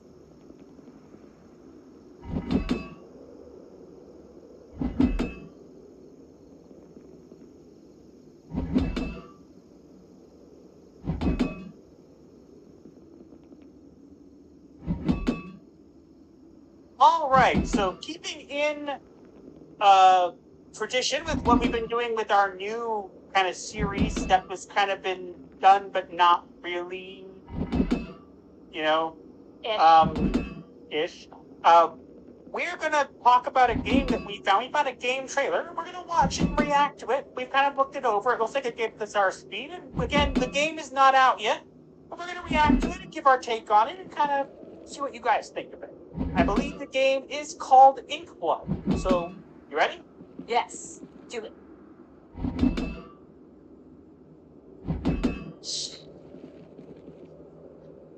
Gonna be pausing intermittently so we don't get copyright claim. No, don't copyright claim my stream. Ah! So it looks like you solve murders, but by using the camera to see things in the past that's happened. And you have put in that. I just noticed that. That's a little creepy. I noticed it first, but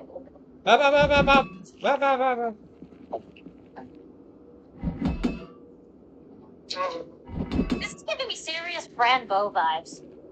It is, but look, I like the idea. You're like trying to solve this, and you can see the past. It is pretty cool. Mom. Oh, I think it's. Yeah, nothing's moving. Oh, there we go.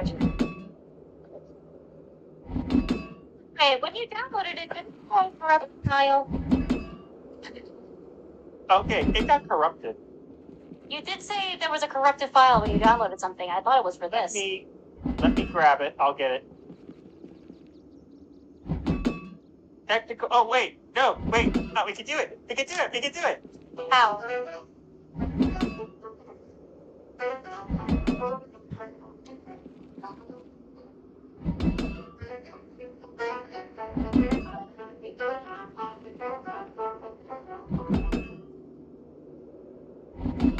Do it again! Do it again! We can't do it again. Ooh, we just got something. Got something? Yes. Take a look. Oh, didn't have to do that. But the answer is yes. And I am having so much fun. I finally wanted to it. That was only because he had to. And it was because he drew such terrible hands. When Master of the TDS is a top deck champion. Yep. Okay, here we go.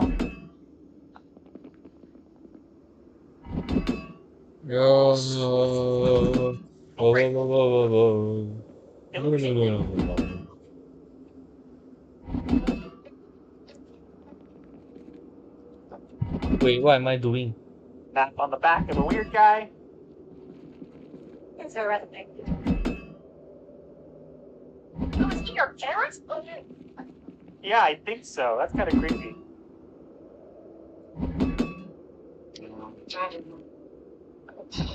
Now it's working. Yay. What is Recon Kiwi! Welcome back to the stream. No, welcome back to the server. I mean, you got it a bit. I like the art style. It looks really cool. Really Rambo vibes.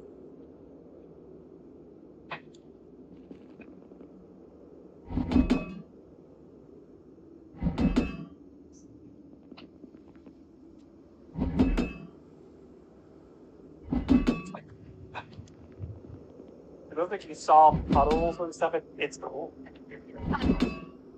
Oh my god, the candle's a nose. This? Look at the candle. Oh, I see it now. I thought it was a ghost. It's a nose. That's creepy. Wait, was that a laugh? Yes. Okay, that was creepy.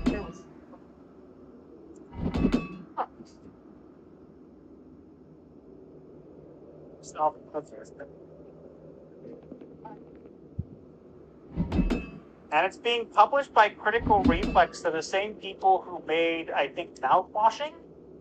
Mouthwash. And some other creepy things. I mean, it looks pretty cool. Got an interesting art style. You see into the past. You could solve mysteries and solve puzzles, and it looks very twisted. Creepy. Yeah. So yeah, looks interesting. Can't vouch for the game at all, but it looks really cool. So we thought we might as well share it and see what you guys think of it. What do you guys think? I think, yeah, perfect for our channel, considering how creepy it is. Ha! Scented candle. And you Solve did say, puddle. you said puddles, not puzzles.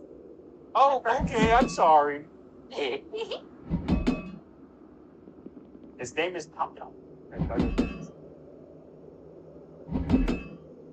Knack on the back of the carriage driver? Holy crap. Yep. Very creepy. So Master didn't draw Part.3 allowing you to draw 2 cards from his deck? It's 3 cards. That's what it do. We might get to it. Speaking of, Yes, we'll get to it.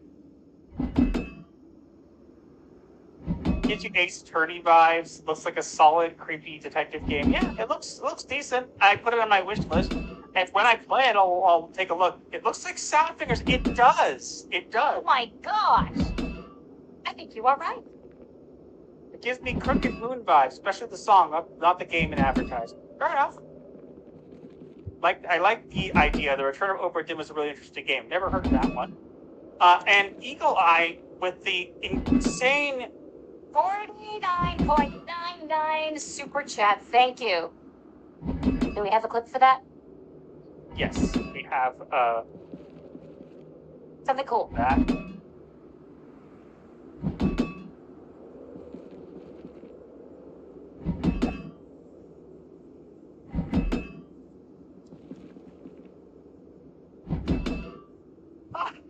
What did I tell you?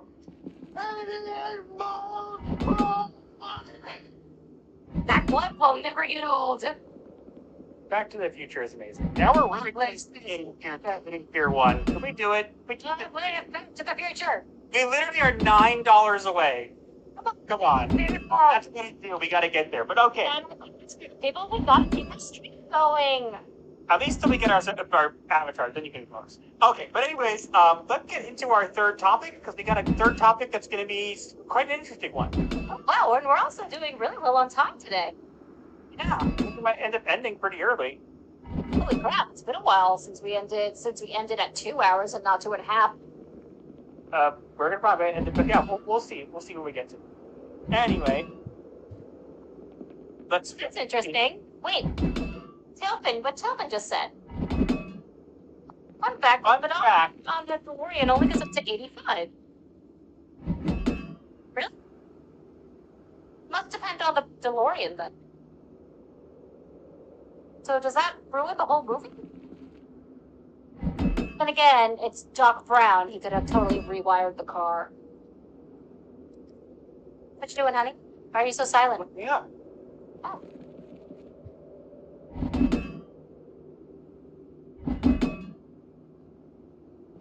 Oh, that's awesome. Okay, so here's some interesting factual information for you guys.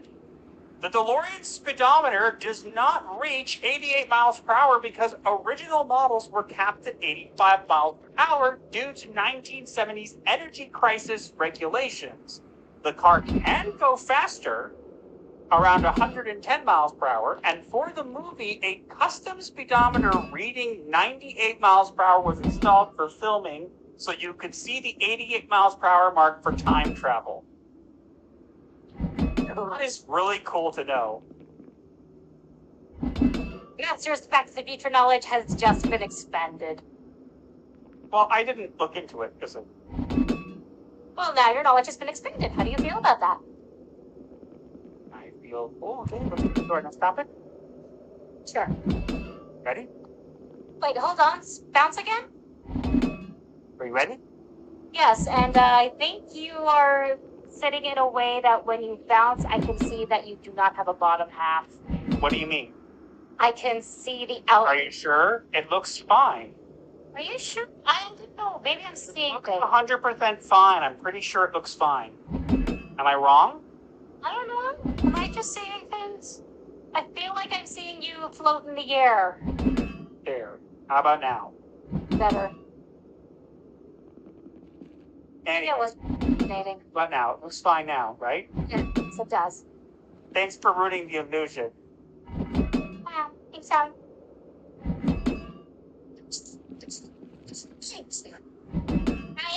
fine, ignore me. No. Roar. She's right. No, she's not. You saw nothing. We're going into our next topic, okay? Yeah. Yes.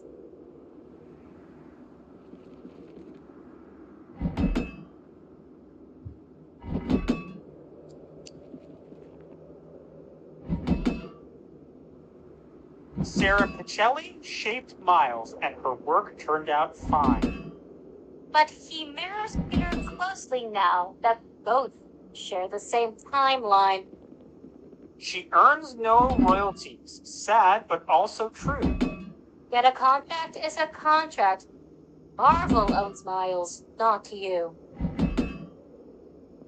Oh boy, so this Wah, is wah. Yeah. Wah, wah, wah.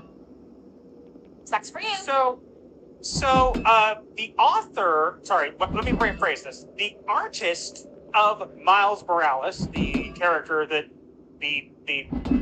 that's Spider-Man in the Ultimates universe, but then came to our universe, but then went back to the Ultimates universe, then it came back to our universe, and I don't even care anymore.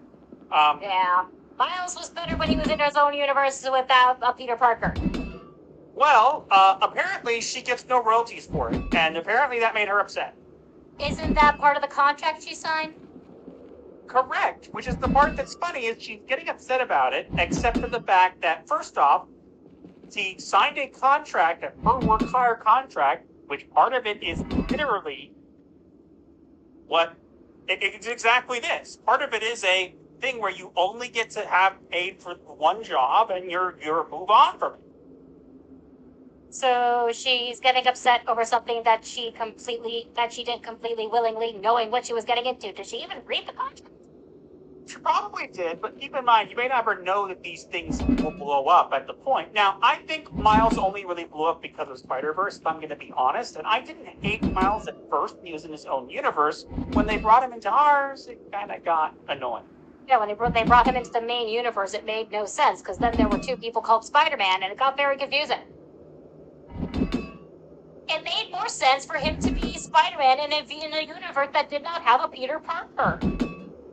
It did a lot. It 100% was the case. It made more sense. And then, to be fair, universe spoiler for anybody who didn't know this, it turns out that Peter was alive, but it's a long story. The point being is Miles is popular only because of Spider-Verse for the most part. And I think it's also interesting to talk about this because it's not just about the fact that, that it's odd that she signed the contract and whatever and what it means, but a lot of people have this thing happen in the industry. It's a very common thing that happens where you sign off for the character and then you end up not getting credit for it. However, yes, here's an interesting question. It brings up an interesting question, which is why I wanted to talk about this. And what is the question? Here's the question, though. Miles Morales is clearly, and you can't say otherwise, is clearly based off of Peter Parker Spider-Man, right? Yes. That's clearly.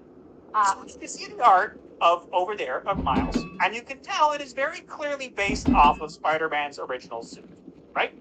Yeah, just with reverse colors. Yes, so here's my question, okay? Should it even be possible to get royalties for something that you didn't fully make? What I mean is, that costume and this character is clearly based off of Spider-Man.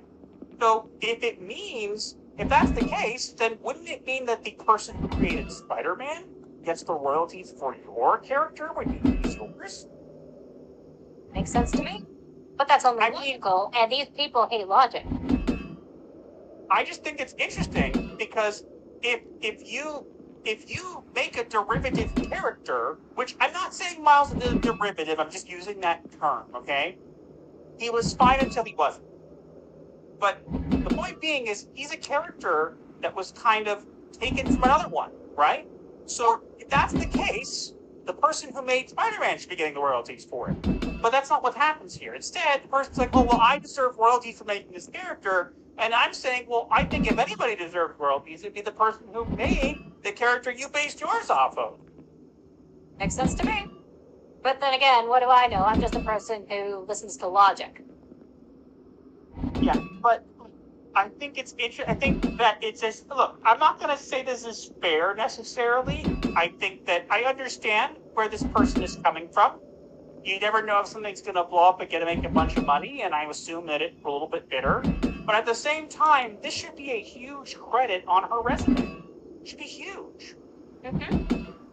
I agree with that. I mean, if she made the artwork that made him pop, that is iconic for Miles, then yeah, she's right to get upset that no one recognizes her work.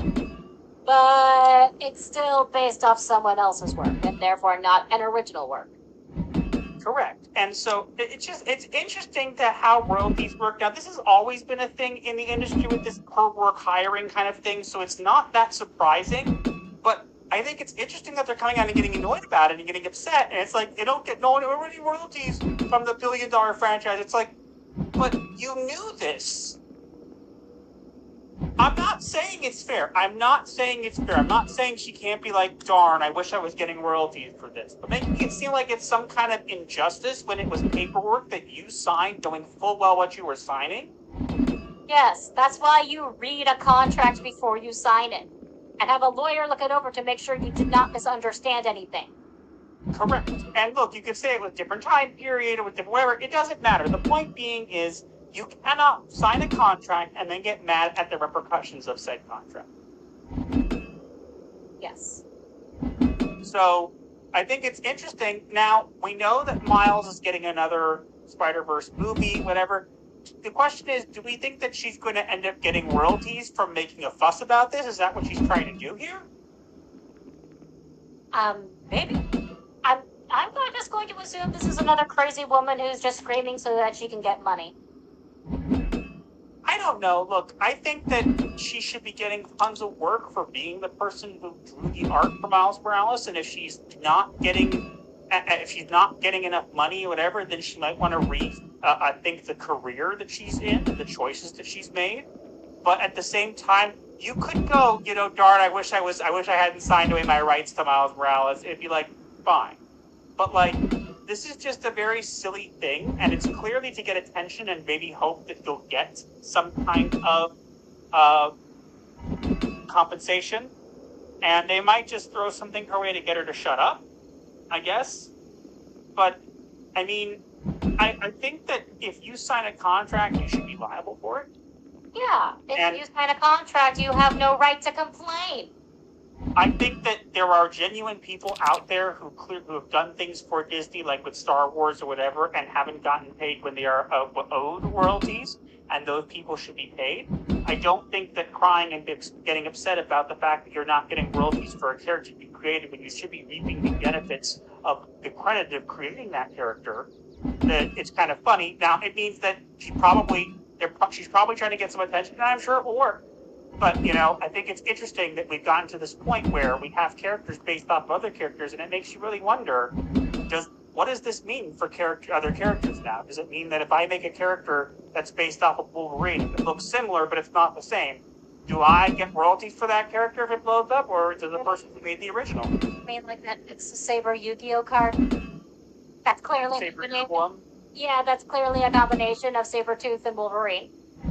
Yeah, but that's not the point. The point is, like, you can get away with certain things, but other things, like, it would be like the person who made that getting mad that anytime someone uses that card, they don't get credit for it when it's based off of Wolverine. So yeah, that's fair. And yet, again, I know it's 23 exists. It's not that. S23 was a good character, but was a good character until they turned her into Wolverine. And it was only Wolverine, as you have said before, my dear, when she was filling in for dead Logan to honor his legacy. When he came back to life, she should have gone back to being X-23. Yeah. And also, I think having Wolverine go, you tell him, when she said she's Wolverine, it's like, no, doesn't work. Sorry. It's an interesting situation. We see this all the time. This is a situation where I don't feel it's quite warranted. I'm sure they'll throw something her way to just make her shut up. But we'll have to wait and see kind of what happens if there's any repercussions to this, so to speak. Yeah, until then, I'm just going to laugh at her forgetting that she signed a contract. Womp womp.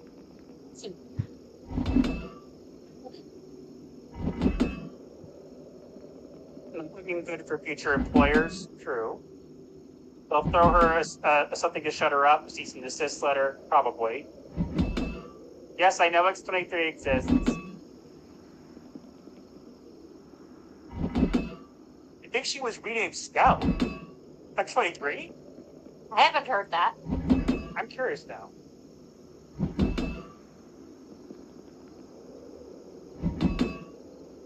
I know she has her own clone called Honey Badger, and you can put on your Shogun hat.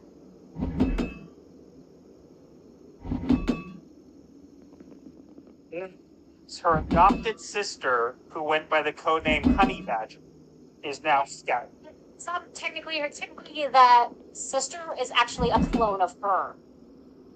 And Daken named her Honey Badger. He said, And apparently there are... because you're sweet and you have claws.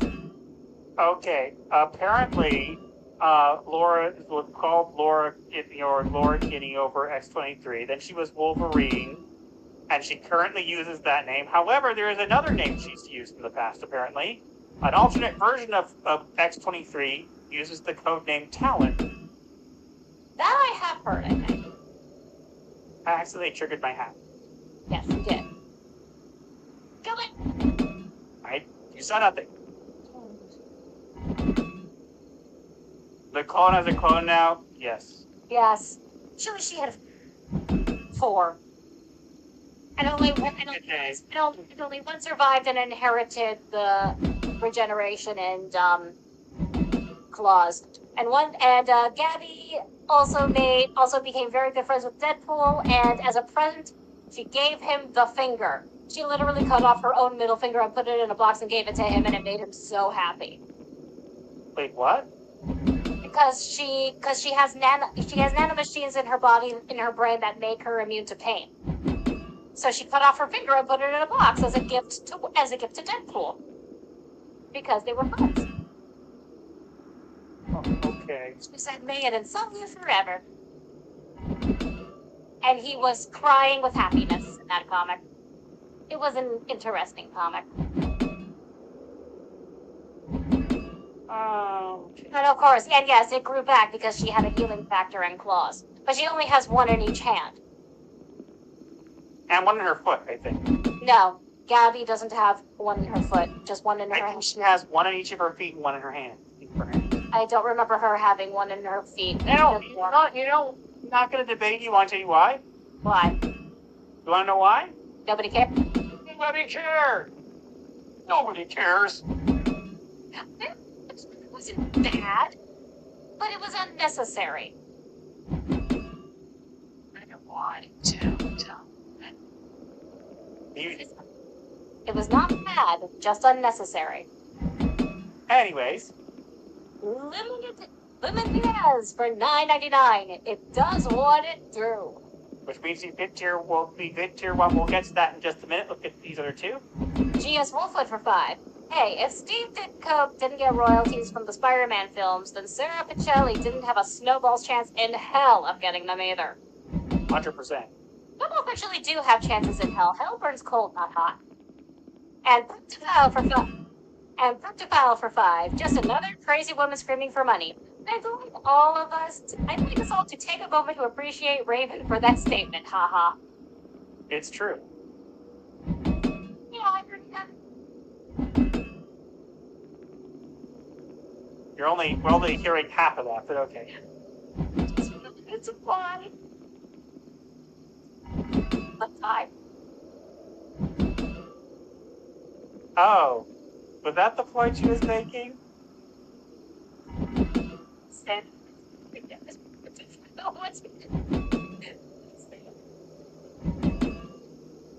Raven is showing her classical education.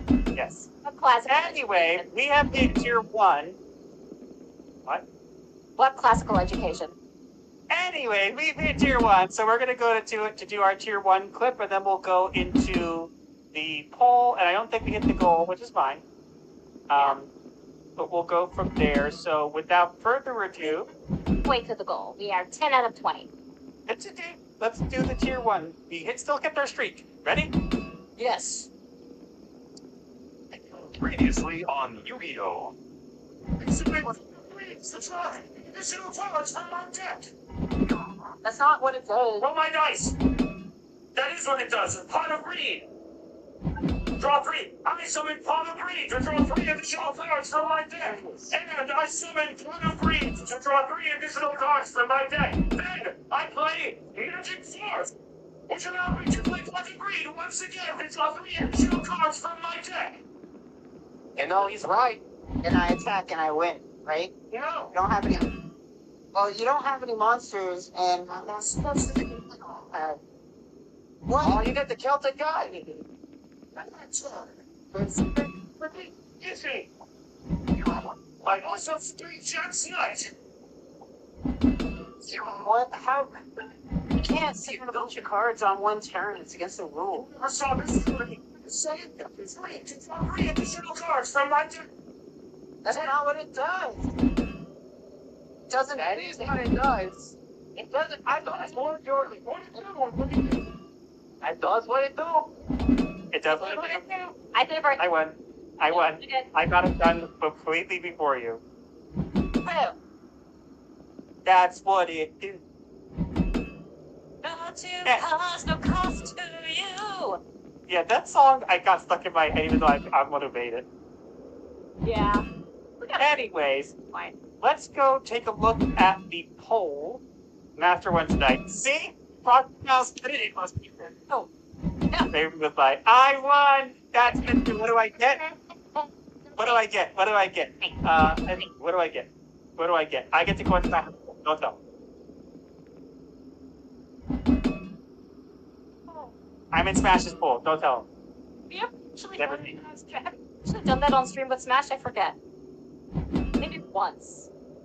Maybe. I don't know. Yeah, it was only once. There's apparently lag. I'm lagging? I'm lagging. I should not be lagging. La la la la. Lagging? La la la la la la la. How much are we lagging? We should not be lagging. Our internet is perfect. Maybe it's because you're in Smash's pool. How do you swim without legs? I have legs. You just can't see them. No lag here. Okay. I'm in Smash's pool. Don't tell him. Master, what I would rate with my undying love. Well, I already won that. Yeah, he won that. Gave me. Or proposed to me. It was glitched out. Did I? For a second, you went.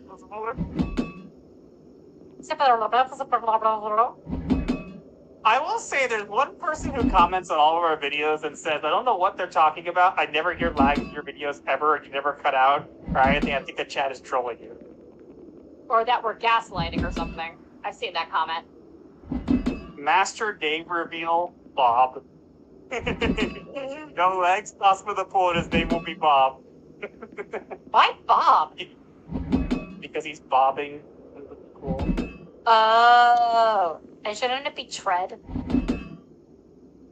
No, hey honey, what do you call a guy with no arms and legs on a wall?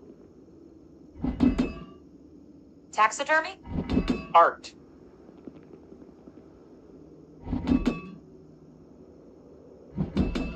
I don't get it.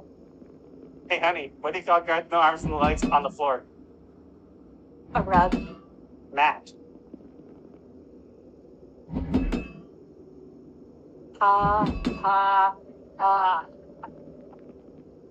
She just does it's just silence.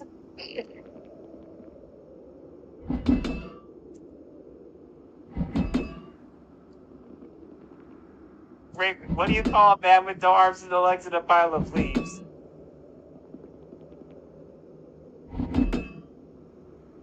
I don't know. Wait. Bug? Slug? Dead? Other arm guy with no arms and legs in the water, Bob. Russell. Really? Robot Chicken, Palpatine. You got no arms to like, they should have called you Darth Matt. I remember that. Anyway. Let's move on to the poll. We didn't hit our goal, but that's okay. It's okay. We wouldn't hit the other one either, so. All right, we have a poll currently going that has 151 votes. It says engage with the like button to clock into the night shift. Is Miles Morales Spider-Man? And leading with 61% of the votes, which is the highest votes we've ever gotten on a thing in one choice. No, he is Miles Morales.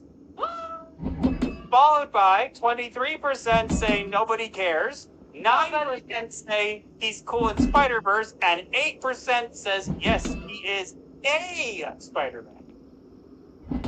Which is true. And It's not the.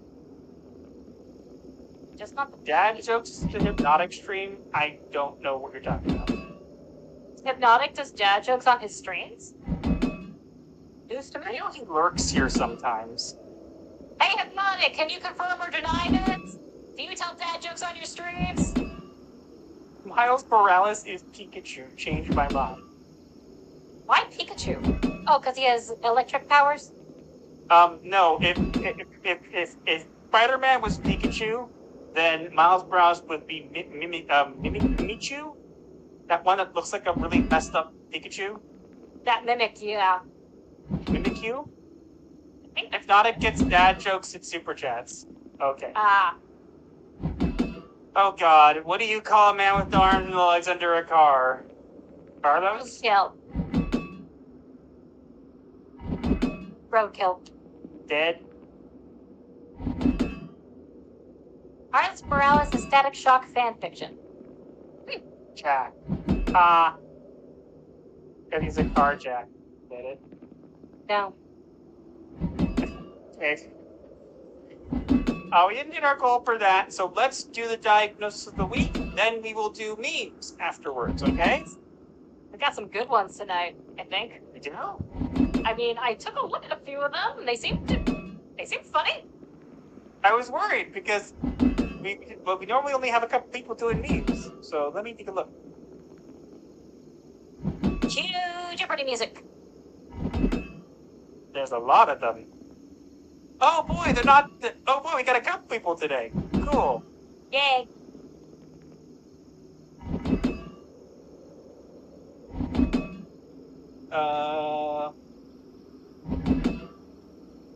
Okay. Okay, we'll get to it. Let's go into the diagnosis of the week, okay? New trend started dad jokes. No. Anyway, let's get into the diagnosis of the week. Are you ready? Begin.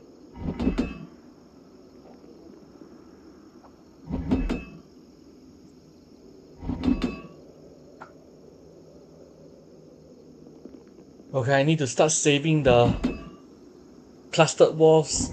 Any more banging and they're just gonna get destroyed.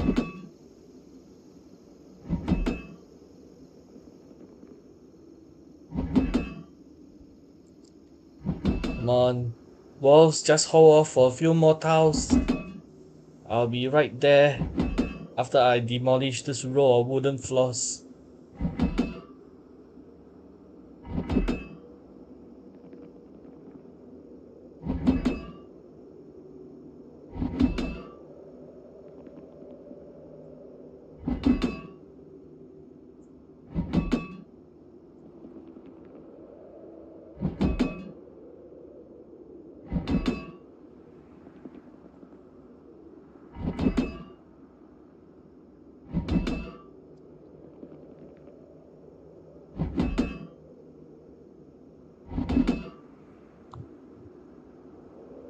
And to help me with the cowling,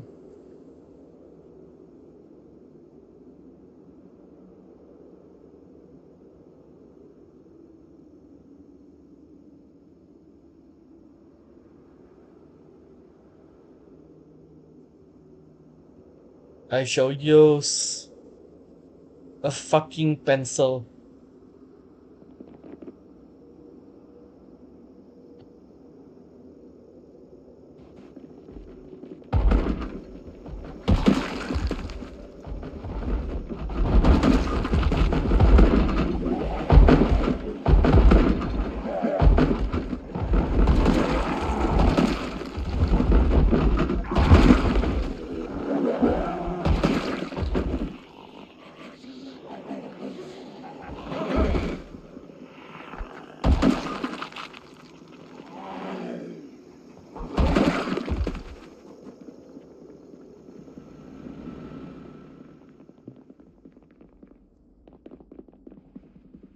Wow, what's all these VHS on the ground?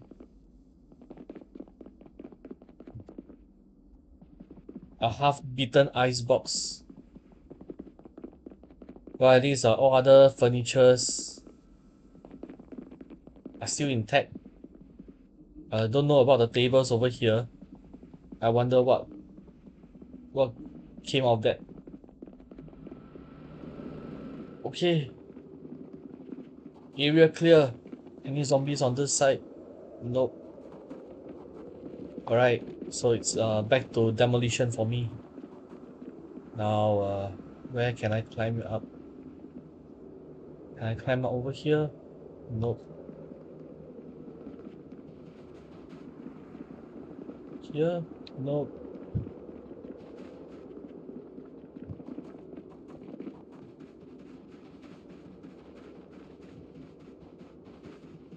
Rope.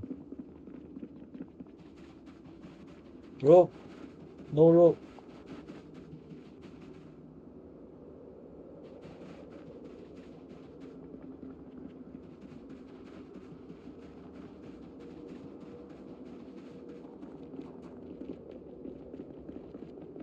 Guess I have to return by the old-fashioned way. This junk pile will not remain any longer.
Okay, I guess I should make the stream come to an end while the sun is still up, and appreciate all who are still hanging around watching the stream. So just a recap, I have demolished the 4th floor wooden flooring, like a scratch and win style. It has revealed the building and architecture of Rosewood Christian Church, also known as the Rosewood Community Center for B41 Deaf Legion. Imagine, parking lot, the building, all obscured by a layer of wooden floor. Well, you wouldn't have noticed from the ground, but over here, high up, it's all gonna be blocked. All wooden floors, all the way for 3 more blocks.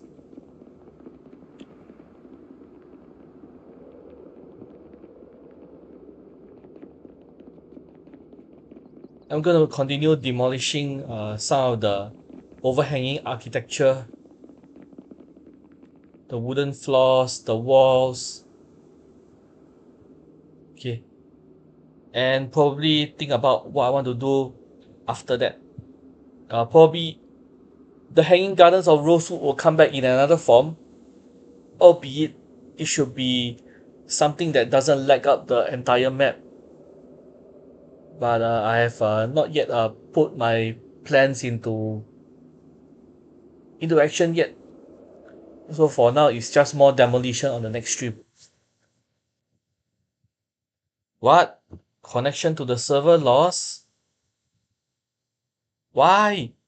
It's not a scheduled time for restarting the server.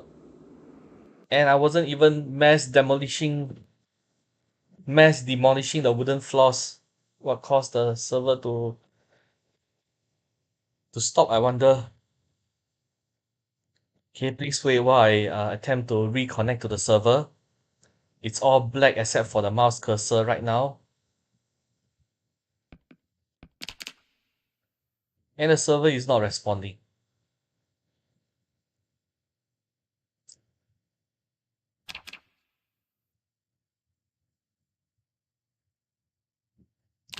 Please wait while I refresh and hope to see the server being restarted. Reboot the server! I need to get back.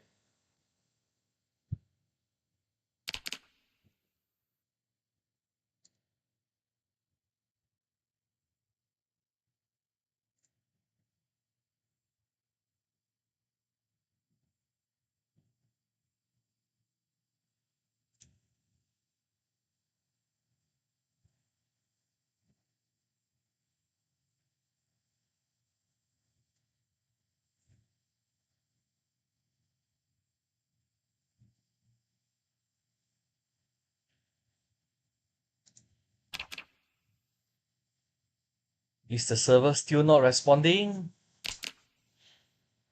Is it even rebooting? Well, the good news is whatever I've done before the server shuts down should most likely be remembered. I wouldn't have to repeat the entire process of destroying the wooden floors on the next stream. But I just need to return to the server just to make sure.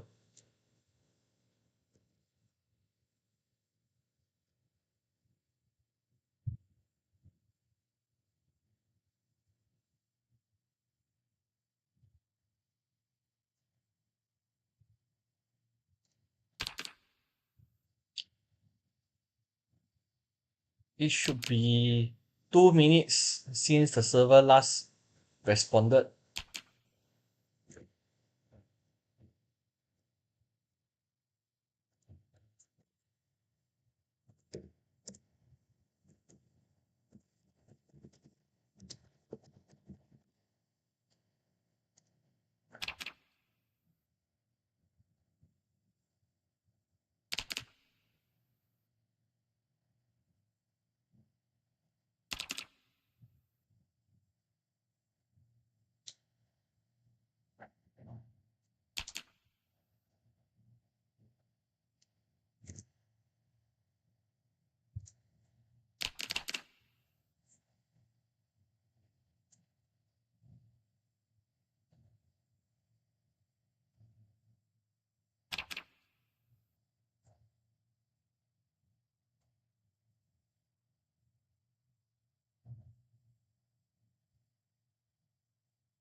And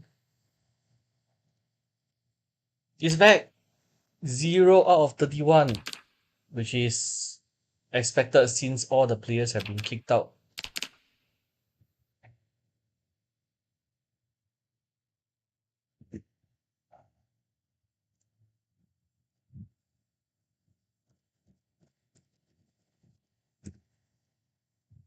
And now joining game, reloading LUA, let time pass.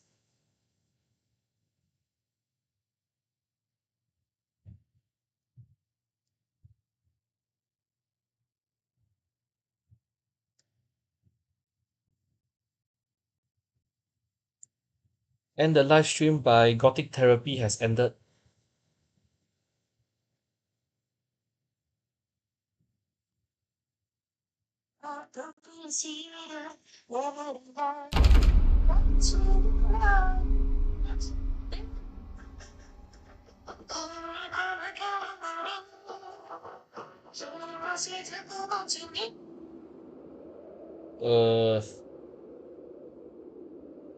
Okay, I was about to end the stream anyway.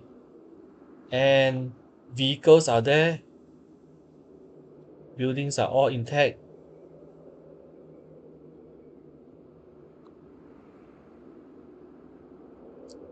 This water barrel will soon fill up with water.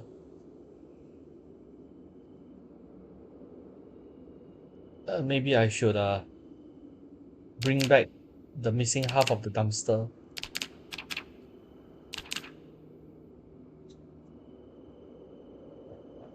Where's my brush tool?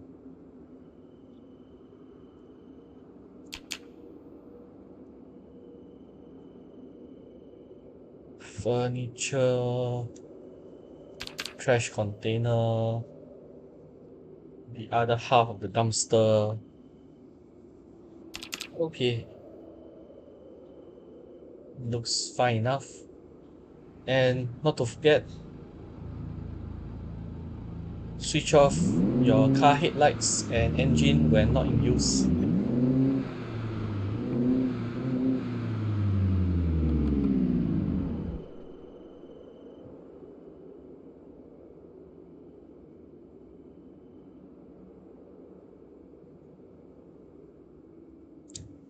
Okay, so thank you for watching.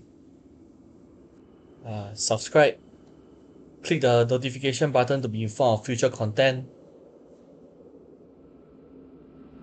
and see you in my next video.